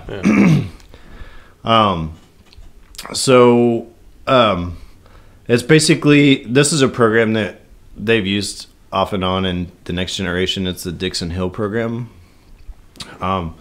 Anyway, there's this mob boss that's in there in this stupid program. It's like this 1940s fucking dance club or whatever. Yeah, see? Yeah, see? Yeah. Where's your Moses now? Yeah. So Picard goes up to like the mob boss. And he's got a chrome nose. Nikki the Nose. It's Dude, are you okay? I'm getting there. You're driving the people. I promise you, when they're listening to this, they're gonna be like, "Please stop doing that." I'm sorry. I'm struggling. Anyway, he winds up stealing a Tommy gun from the Nikki the Nose character, and then he shoots the two Borg that followed him into the holodeck. Yeah, Tommy gun Picard. Right. Yeah, and he actually gets really into it. He's like yelling and shit while he's misses shooting him. a lot. He does, but he's never. I mean, it's all energy weapons, so he's probably not used to recoil, I'd imagine. Anyway, he's digging through one of these dead Borg, and he winds up finding this neural processor. Yeah, he's one of his ensigns. Yeah, and that's when Lily's like, "Oh shit, that's one of your uniforms." He's like, "Yeah, it was Ensign Lynch," and she's like, "Yo, how do you feel about that?" He's like, "I don't give a fuck. Let's go. I got what I needed," you know. So, come back to Earth. Geordi is. Oh, they're trying to fix that stupid Phoenix ship. Yeah, Geordi has cool contacts. Yeah, he does. He gives Cochran these schematics to like look over. Cochran has no idea what the fuck he's talking about. He's like, "Yep, looks good." Okay, so that scene doesn't matter. Yeah, it doesn't matter. Well, the only thing that does matter is Geordi LaForge is kind of talking to him about some of the legacy type stuff that he leaves behind. Like he went to Zephyr Cochran High School. Is this when he talks about the statue and shit? Yeah, and the statue, I yeah. didn't even write that shit down. Oh, okay. Well, it kind of freaks Zephyr Cochran out. And so he like takes I don't know why. Well, he explains later on in the movie that they've kind of given him like these big shoes to fill. You know? He already filled them. I mean, he's that's just got to valid. launch up there and do his thing. Right. He already knows his... This is what drives me crazy, that he's like all freaking out. You know it's going to be successful, bro. Right. You already did it. Yeah. They're standing in front of you. Yeah. Which means it happened. Mm-hmm. So get in your little rocket ship and go have a good time. Right. And creating the warp drive is a panty dropper, dude. Grab some fun with this thing, man. You know. Oh yeah, he does later in the film tell us that he just Yeah. did it for money. Yeah, you're right. But still, like, Yeah. you know it's a success. You should be throwing a party. Right. Yeah. Not sitting around I'd be pouting like oh, a fucking shit. baby. I don't die tomorrow, you know? Yeah. Yeah. So anyway, we get where Picard's arrived back on the bridge with Lily. The Borg are going to transform the deflector dish. Yeah, some shit about a beacon. Next scene. Yeah. So they're going to try to contact the Borg that are in the 21st century. I hate how they Summon them to fucking... I hate how this show, like, they don't know this. They know that this deflector shield dish thing is there, and they automatically put together this whole, like, oh, they're going to use it to contact the people from Delta Quadrant in the 21st century and get them to get here. Well, the only thing is that would be the only reason they have of fucking with the deflector dish. is to contact these dudes. It just the way they put shit together so fast. Fair enough. That's fair. Like, only the brightest of bright are ever around. Right, yeah. They can't get to the shuttles. There's got to be a mic on that fucking starship, I'm telling you. A mic? There's a guy like me. Oh, yeah. On that fucking starship. Some fucking dumbass. I don't know what they're going to do. I wouldn't refer to myself as a complete dumbass. Oh, you mean that one guy that can't sing? Terrible at accents? Right, yeah. The guy that doesn't sound anything like Chris Tucker? Yeah, that guy. Yeah. What's he think about it? I mean, he would probably be like, go look out the window. Right. He'd be like, oh, dude, they're fucking with that dish over there. Right. He's like, the deflector, what? Where's that? We have one of those. Hey, somebody look, they're over there. Right? There's some Borg on the thing. Probably do something about that, huh? Right. Let's get our blaster cannons and go fuck them up. Right? That reflector, whatever. Yeah. They're over there messing with it. I don't even know what it does. I've wondered the whole time we've been on here what that thing was for. It lights up. They're fucking with it, though. Right. That, I'm telling you, why don't we see that? What, some just random... Just a normal person. Regular dude. Yeah. Right. No, these people are all fucking brilliant. Well, that's the difference is we're all focusing on officers here, and they never really elaborate too much on enlisted guys. How many officers you met? Oh, a ton. They're not all fucking brilliant. No, some of them are dumb as shit. Most. So, that's, yeah, a lot of the ones that I had a lot of interaction with were, yeah. All right. Anyway. Let's get this fucking shit show going. So they can't get to the shuttles because the shuttle's on a deck that's already controlled by the Borg. Anyway, cut back to the Earth again, and Zephyr and Cochrane's running around. Riker and LaForge are chasing after him. They wind up shooting him with a phaser so that they can get him to fly the ship. Stun. Right. Set to stun. Yeah. Cut back to the Enterprise, and they're getting their spacesuits on because they're gonna like walk to the spacewalk. Yeah, I like this shit. I like a good spacewalk with some magnetic boots. Hell yeah! Why would you make that ship out of magnetic material? I would. Why wouldn't you? Space is full of metallic debris. Yeah, unless it's full of magnetic, like magnets that are floating around in space, you should be all right. Okay. So anyway, they get. We cut back to where Data is basically his arm's like almost completely covered with skin. I do like where he's like asking him about how they did it, and she's like, "Do you always talk this much?" And he's like, "Not always, but often." It's great. He almost escapes. Yeah, he does. He starts sass talking her and says that she's delusional because she thinks she's perfect, and he gets a chance to escape. And he does. And one of the guys, like, cuts his arm. Cuts his arm, yeah. He feels pain. Mm-hmm. Time to fuck. First time ever. Yeah, exactly. Well, if my arm hurts, that means that my dick's got to feel something, too. So, yeah. Who would bang this lady? She looks like she has a big-ass spider on the back of her head, He's an android. Who did he fuck 8 years ago? It was Lieutenant Tasha Yar. She was the security officer in the first season, but they killed her character off. Was she blonde? Yeah, short hair. Yeah, I remember. It was Denise Crosby. So, if you've ever seen like Pet Sematary, she was in that. Yeah, no, I know. I vaguely remember that there was some weird romantic relationship between an android and a human. It only lasted like one episode. Oh, really? Because they had gotten some virus. It made all the guys like literal retards, and all the women, it made them horny for some reason. So there's that. But anyway, classical Star Trek writing. Yeah, it was great. Anyway, so Picard, Worf, and Hawk, they make it to the deflector dish. Can't shoot it though. Can't shoot it. It'd destroy half the ship.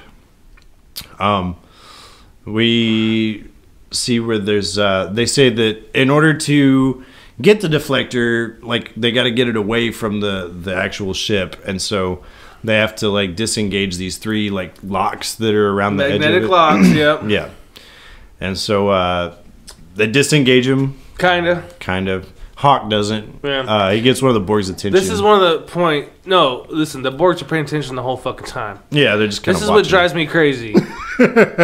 Okay, so we were talking about earlier, we've already established the humans on the ship are not friendly to the Borg. Right. Okay.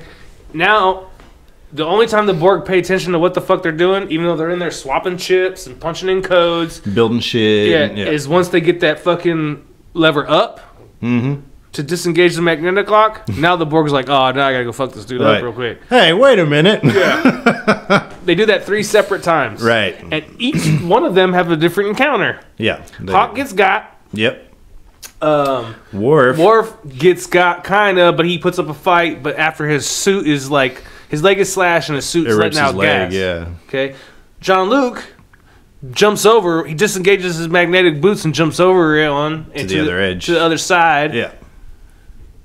And then we see Worf again later. He tied off this little fucking suit vent with the Borg wire from its arm or some shit. Yeah.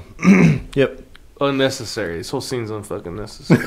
You didn't like it at all? No. I thought it was kind of cool. It is not cool. It's not cool. I mean, that's fair enough. The Borg, okay, there's 3 of us on this ship, or out there on the deflector dish. Yeah. Those Borg are out there to set up this deflector dish communication device bullshit. Yes. Okay? 3 of us. Yep. Enemies. Right. Okay? I disengage a magnetic lock, now I'm in danger. The other 2 guys are fine to keep on doing what they're doing. Right. Well, they haven't done anything yet, so... The second guy disengages the magnetic lock. That third dude's still cool. Right. This is bullshit. What I would do is if I were the Borg, because it shows them on several occasions, they're like building this thing as they're like watching them, you know. If I were the Borg, as soon as I saw them come up over that fucking wall thing, let's go fuck these dudes up and we'll get back to what we're doing. Absolutely. Yeah.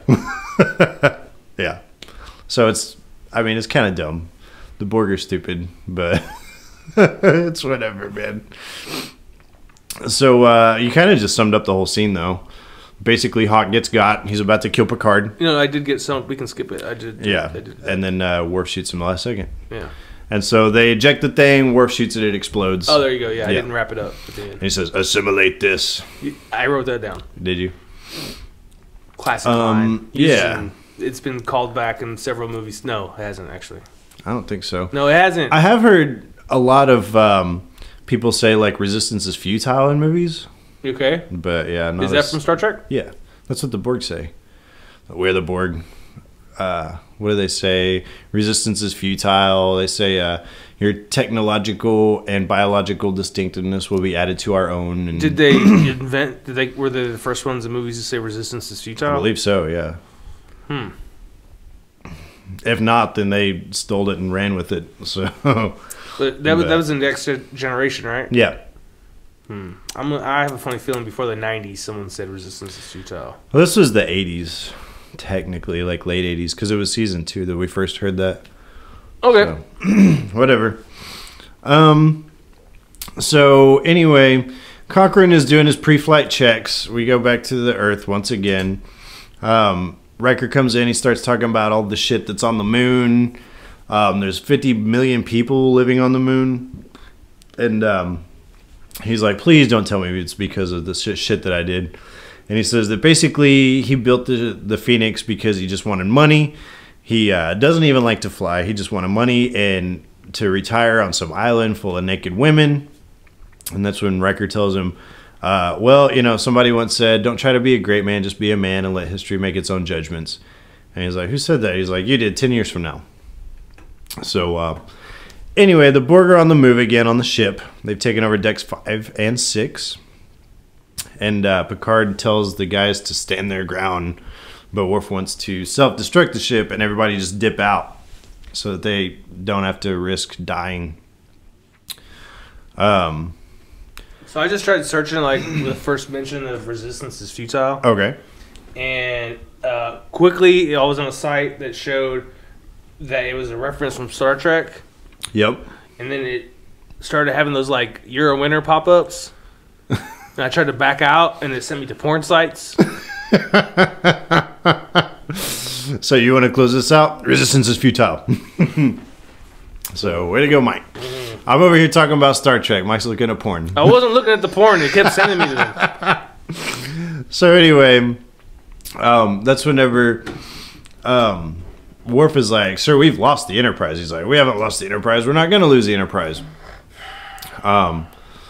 Worf is basically, he said that Worf is like afraid and that he's Worf a coward. and Picard argue. Right. Next scene. Yeah, that's fair enough. They both do, right.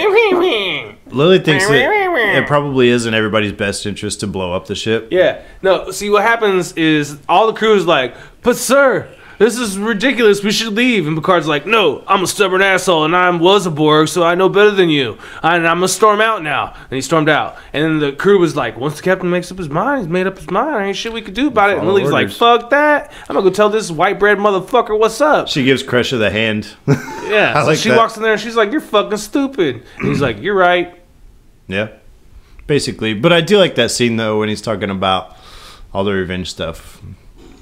And he talks about... Oh, they do Moby Dick quotes? Yeah, I like it. And she tricked him because she never read it?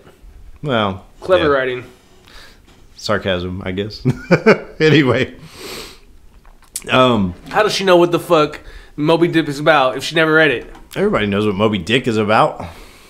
About a dude getting revenge? Yeah. On the whale? Yeah. Captain Ahab.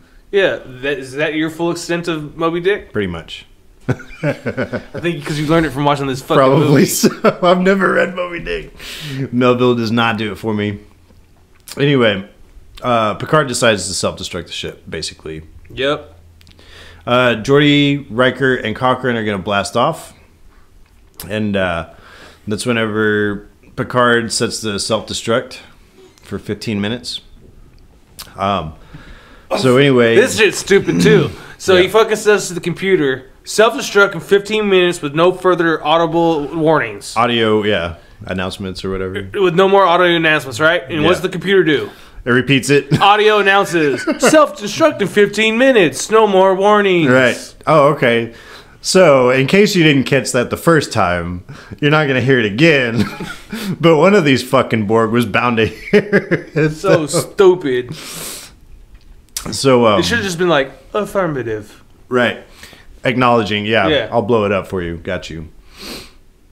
So Picard hears Data's voice, like in his head again. We see we're back on the Earth.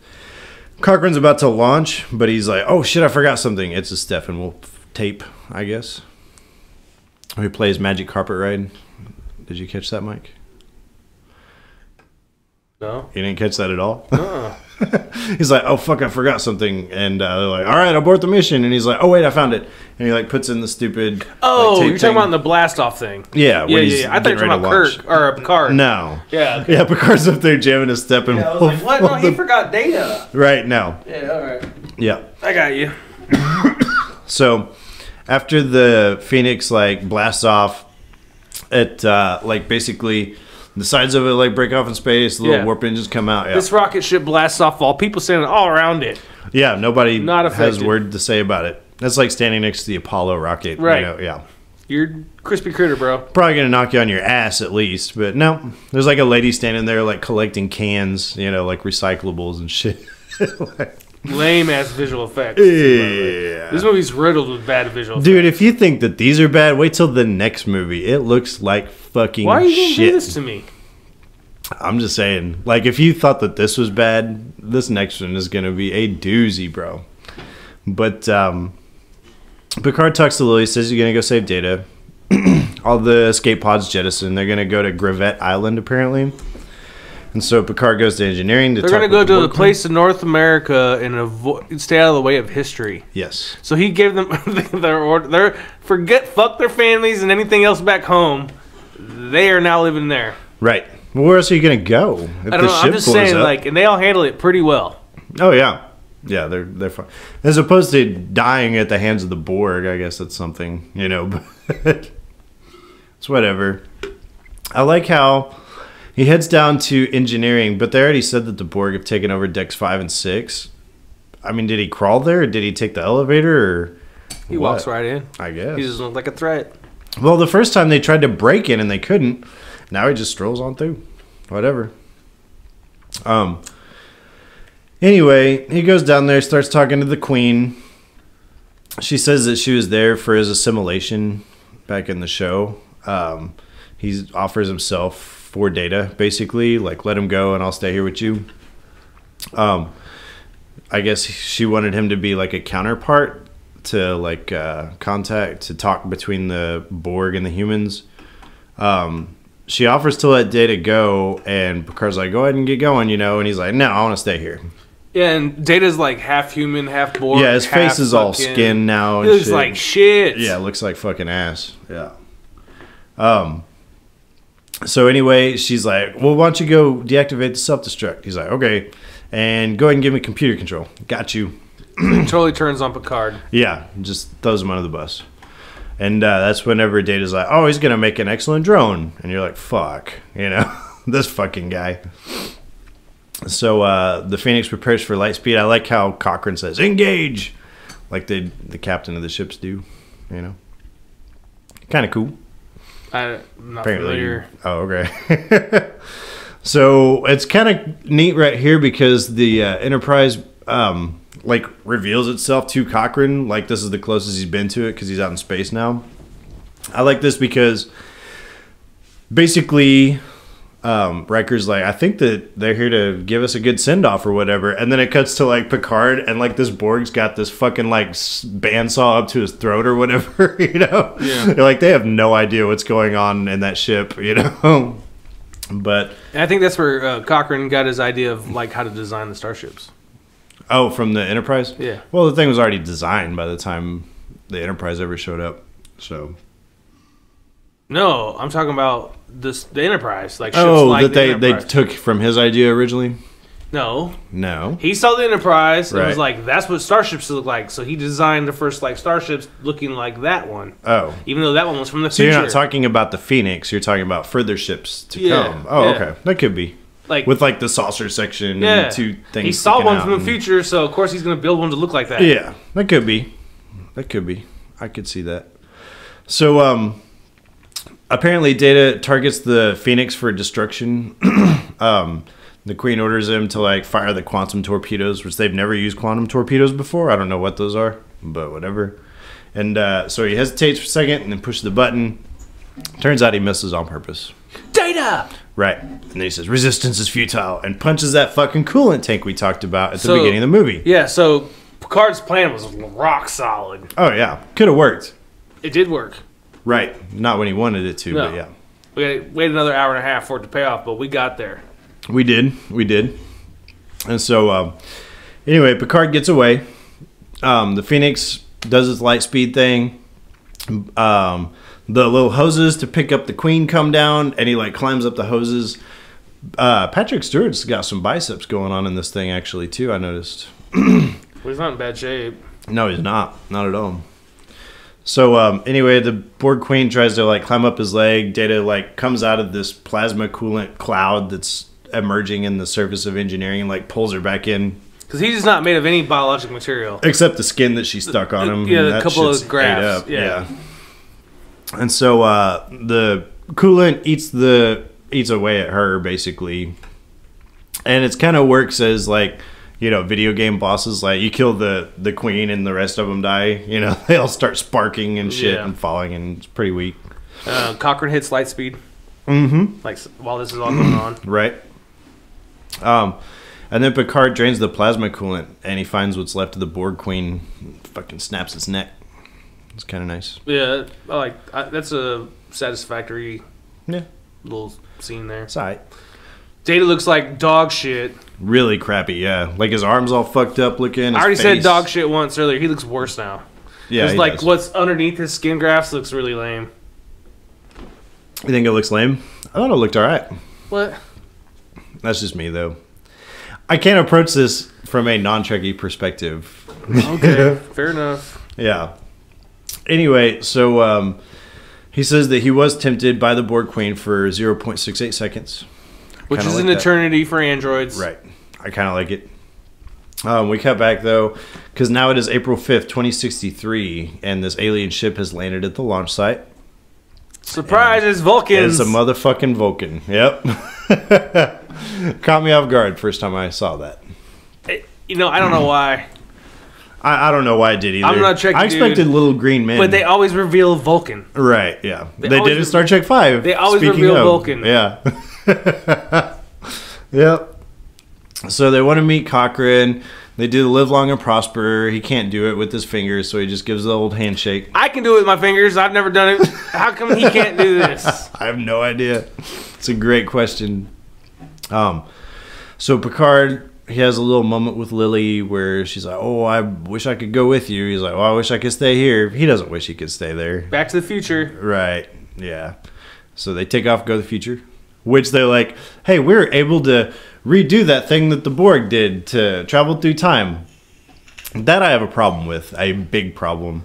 So if now we know how to like basically create the correct conditions for time travel, why do we never do that? This never spoke of again in Star Trek. Usually they do it in Voyager all the time. Well, they travel through time. They never do it this way, though, with the temporal vortex shit. They can't voluntarily time travel at this point in time. They're usually dragged back into the past or some shit. So, anyway. Cochrane shows the Vulcans rock and roll. Lame. I like it. The Vulcan jumps up. And I like where he jumps, and then he like hops back down and takes a real quick shot. I like it. Anyway, so that basically concludes the movie. That's it, man. What did you think of Star Trek First Contact, Mike? Dude, I didn't like the movie. I don't know if you're looking for me to say some clever fucking shit here. It wasn't good to me at all. I was so confused while watching this movie. I was like, Shane was really convinced I would like this. There's got to be something in it. But here's where it fucks with me. Right. It kind of tried to trick me into liking it in like the second half of the movie. With like the action or what? I don't know what it was because there wasn't anything there. Oh. But like, I kind of started giving a fuck about like how things ended up. Yeah. But at the end of the day, you're like, meh. Yeah, I didn't care. I don't care. Yeah. I like this movie. This one had a little bit more emphasis on action, I think. That's why that's one of my biggest problems with it. Oh, okay. It's not true to Star Trek. Then you might like the next one, actually. I mean, it's cheesier though and goofier in a lot of ways. So maybe you'll like it, maybe you won't. I don't know. Like to me, okay. So one of the problems I have with this movie in the few episodes of Star Trek that I watched with my parents, like it was always like wrapped up tight, neat little package, put a little bow on it. Yeah. Like everybody knew what the fuck they were doing. It was nothing too crazy most of the time. Right. You know, they could handle the situation. In this, it was nothing but fucking chaos. Right. But at the same time, everything was wrapped up neat in a little package, and like I didn't get it. I got you. Like there was never a panic. They look panicked the whole time. Not really. Maybe it's just bad acting. Could be. I've heard a lot of people make that comparison that, you know, like my wife, for example, she went through and I showed her the Wrath of Khan, I showed her this, and then we watched the 2009, the J.J. Abrams and the Star Trek Into Darkness. Was that the Khan one, where Khan made another appearance? Except that was the J.J. Abrams one. Oh, right. Yeah. I like the new J.J. Abrams. The reboots are really good. Yeah. But my wife, you know, it's funny because she's like, well, these really aren't like the other movies. And I was like, in what way? She's like, I think it's because they use actors. You know, like, I was like, yeah, a lot of these guys were TV actors that just kind of fell into the movies bass backwards, you know. So, but I don't know. I like this movie. Hate it all you want, I guess. I don't hate it, bro. It's just not good. It's more bearable than Star Trek 5, so I at least got that from you. It's a notch up. I don't know. We'll have to see. You have to remember, I classify Star Trek 5 as the worst movie I've ever watched. That is true. This is one step above that. What do you think, comparing Star Trek 5 to, like, City of Angels? City of Angels is super lame. Yeah. But Star Trek 5... At least it had a coherent plot, I guess. Yeah, but Star Trek 5 has everything wrong with it. It's a bad story with a bad plot, bad effects, acting. Bad acting. Great music. Cool. I'm going to give it a concession for music. A score doesn't save a movie. No, it doesn't. A score Not even close. Enhances a movie. Yeah. I agree. And people are like, well, you know, if they went through and re-released a Blu-ray where they redid all the visual effects, I'm like, it's still a bad movie. Yeah. It just has good visual effects now, you know. Yeah. But anyway, overall, I don't mind this movie that much. But, you know, I have a love for the source material anyway. So I can't really talk too much about it. Have you been watching anything good this week, Mike? So I did. Let's hear it. So for those of you who are listening, you may not know, Shane and I have like very different political views. Yes. We are very different guys as far as political goes. We have a lot of common ground too, but we do see things in very different light. We do. I watched a series. You've probably heard about it through the news and stuff like that. I marathon binge watched this thing. I watched it in one fucking sitting. It's called Who is America by Sacha Baron Cohen. Oh, I have heard of that. Yeah. Okay, so you may have heard of the episode where I believe it was the governor of Alabama. No, I haven't heard about that. He was running. So, all right. So Sacha Baron Cohen, he doesn't do any of the scenes obviously as himself. He does them all as characters, just like Borat. And all that Right. stuff, right. Yeah. Well, in this one particular scene, he is this Israeli sergeant or colonel. He changes his rank every time he reappears. He's a different rank, and but he's this Israeli soldier, and he's there to train people against like radical Islam terrorism shit, right? Right.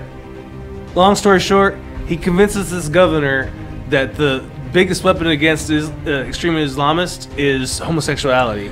Oh, no. So he gets this guy to drop his pants, bare-assed, run backwards at the terrorist, and be like, I'll touch you with my ass. I'll touch you with my ass. I'll make you gay. I'll make you gay. This is a fucking governor in this country. Man, that's no longer bad. the governor.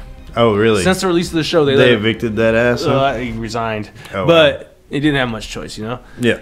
Dude, the things he gets people to do, regardless of what your political views are, is fucking insane. crazy. Huh? Yeah. I might have to check it out. It's on Showtime? Yes. Yeah. Huh. Is it, I guess you went like on demand or whatever? I have Showtime anytime. Yeah. Yeah. And another show I started with, there's only 2 episodes so far released, and it's called Kidding. It's also on Showtime, and it's Jim Carrey. Oh, okay. He's in a series. Haven't seen him do anything in a while. And he plays a Mr. Rogers style guy. Okay. With a lot of demons. Ah, okay. Well, not so much demons. He's a good guy living in a bad world, basically. I got you. So it's pretty interesting. Dark. Yeah. Well, that's good. I might have to check it out. I like Jim Carrey most of the time. So I watched this week. I watched something that was fantastic this week. Do you think everybody can hear our daughters screaming? I don't know. My foot's about to hear that butt. But no, this week I got to watch America's Got Talent, and I was so pleased because there's this guy on there, a magician by the name of Shin Lim, an Asian fellow. Yeah. And I actually have been keeping up with this dude for a while because I originally saw him back on Penn and Teller's Fool Us. And I was amazed at his ability, you know. And so as it turns out, he wound up winning. Boom. He had the talent, I guess. Yeah, he's a sleight of hand expert. Mm-hmm. Yeah, really good. Very talented. Oh yeah, and he has like carpal tunnel, and so you can actually like see his hand like twitch a little bit whenever he does it and shit. But, yeah. Sure. Fair enough. Whatever. Just like that stand-up had Tourette's. Right. And the stand-up from last season had stuttered. Mm-hmm. And did you ever? You didn't watch the. You haven't watched the show every year, but a couple years back there was a country singer that had PTSD real bad, and as a result, he stuttered. Oh, really? He was a soldier overseas. Yeah. It was all bullshit. They made it all up. No, he made it all up. Right. He was what's the word I'm looking for? I don't know. He was outed. Oh, okay. Yeah, someone outed his girlfriend or ex-girlfriend at the time. Jeez. Yeah. That's spiteful there. Good for her though. Well, he was lying. That's crap. Yeah. I watched a little South Park last night. Of course, we did the Better Call Saul and the Big Brothers and all that stuff. So, all the usual suspect type stuff. Yeah, so. you know, I was thinking because, like you said, Big Brother, and I was ready to dive into this week's. Yeah. I wanted to talk about it with you real quick, but I just realized like we probably shouldn't. Oh yeah, people might have maybe didn't watch it yet. Maybe we shouldn't announce the winner of America's Got Talent yet either. Oh yeah, spoiler alert. Sorry about that. Yeah. Big Brother. Oh, well. It was a good week. Oh, it's getting so good, bro. There's some stuff I did not anticipate happening. So, no, but it was good for the show. Yeah, I agree. Definitely makes it more entertaining. So, Do you know what we're watching next week at all, Mike? Dude, I have no clue. You would never guess. I say that every week, but you honestly would never guess. It's that the DreamWorks movie Ants. Oh, really? Yeah. I might not have to watch this one this week. You've seen it that many times? Yeah. I've seen this movie once, and I thought it sucked back in the day. Well, so this is, for me, what started the whole, like, Pixar-Disney battle was Ants. Right. Shrek was started that way, like, was meant to battle Disney, but it didn't do a similar storyline. Right. This is where DreamWorks and Pixar really just fucking butted heads. They're working on, hard. like, the same thing. Yeah, Bug's Life and Ants. Right. Yeah. And I will elaborate next week, but there is a reason for that. So. I know what to. Oh, really? Okay. So there's these guys on YouTube. They have their own channel. They're called the Super Carlin Brothers. Mm-hmm. They're really talented and informative. Okay. They can be a little annoying sometimes, but they break down Disney, Pixar, Harry Potter. Right. And they have all these fan theories and all these different things. And so I happen to know quite a bit about like Pixar versus Disney, mostly because of those guys. I got you. That makes sense. Like the whole Disney Pixar universe. Yeah. It's supposed to be all tied together. I've heard that too. And they have a really good video where they break it down. And they give credit to the guy who like developed the theory. Right. They just explain it really well. I call bullshit on that whole theory because I read through it and I'm like, I don't know, man. Watch these guys explain it to you and you might get it a little bit more. Yeah. Perhaps. So I might check that out and tell you all about it next week. So, any final thoughts before we do social media stuff, Mike? I can't believe we're about to talk about a DreamWorks movie. Yeah, it's crazy to think about. Our first we'll kids talk movie. about it. No, we next week. did Dr. Dolittle. We did do Dr. Spew Little, and then I spewed a little. So, anyway, if you have anything that you would like to contribute to us, you can always email us, cheesymovie@yahoo.com. That is our email address. Facebook, you can look us up on there. It is Casino Royale with Cheese, all separate words. YouTube, iTunes, Instagram is all Casino Royale W Cheese, all one word. And then our Twitter is Casino Royale WCH. And limited on characters. Yeah, that is it. You bet. So, any of those, feel free to look us up and check us out there. I'm sorry you didn't like Star Trek, Mike, but we've got another one coming up soon. So, sorry that the listeners had to deal with your throat and. Me too. I hope I get over this thing. Everything else you had going on tonight. Right? I'll have to get my lung scraping next week. Get all that concrete out of there. Yeah, good idea. Yeah. Anyway, everybody, again, thank you so much for joining us, and we will see you next time. Bye.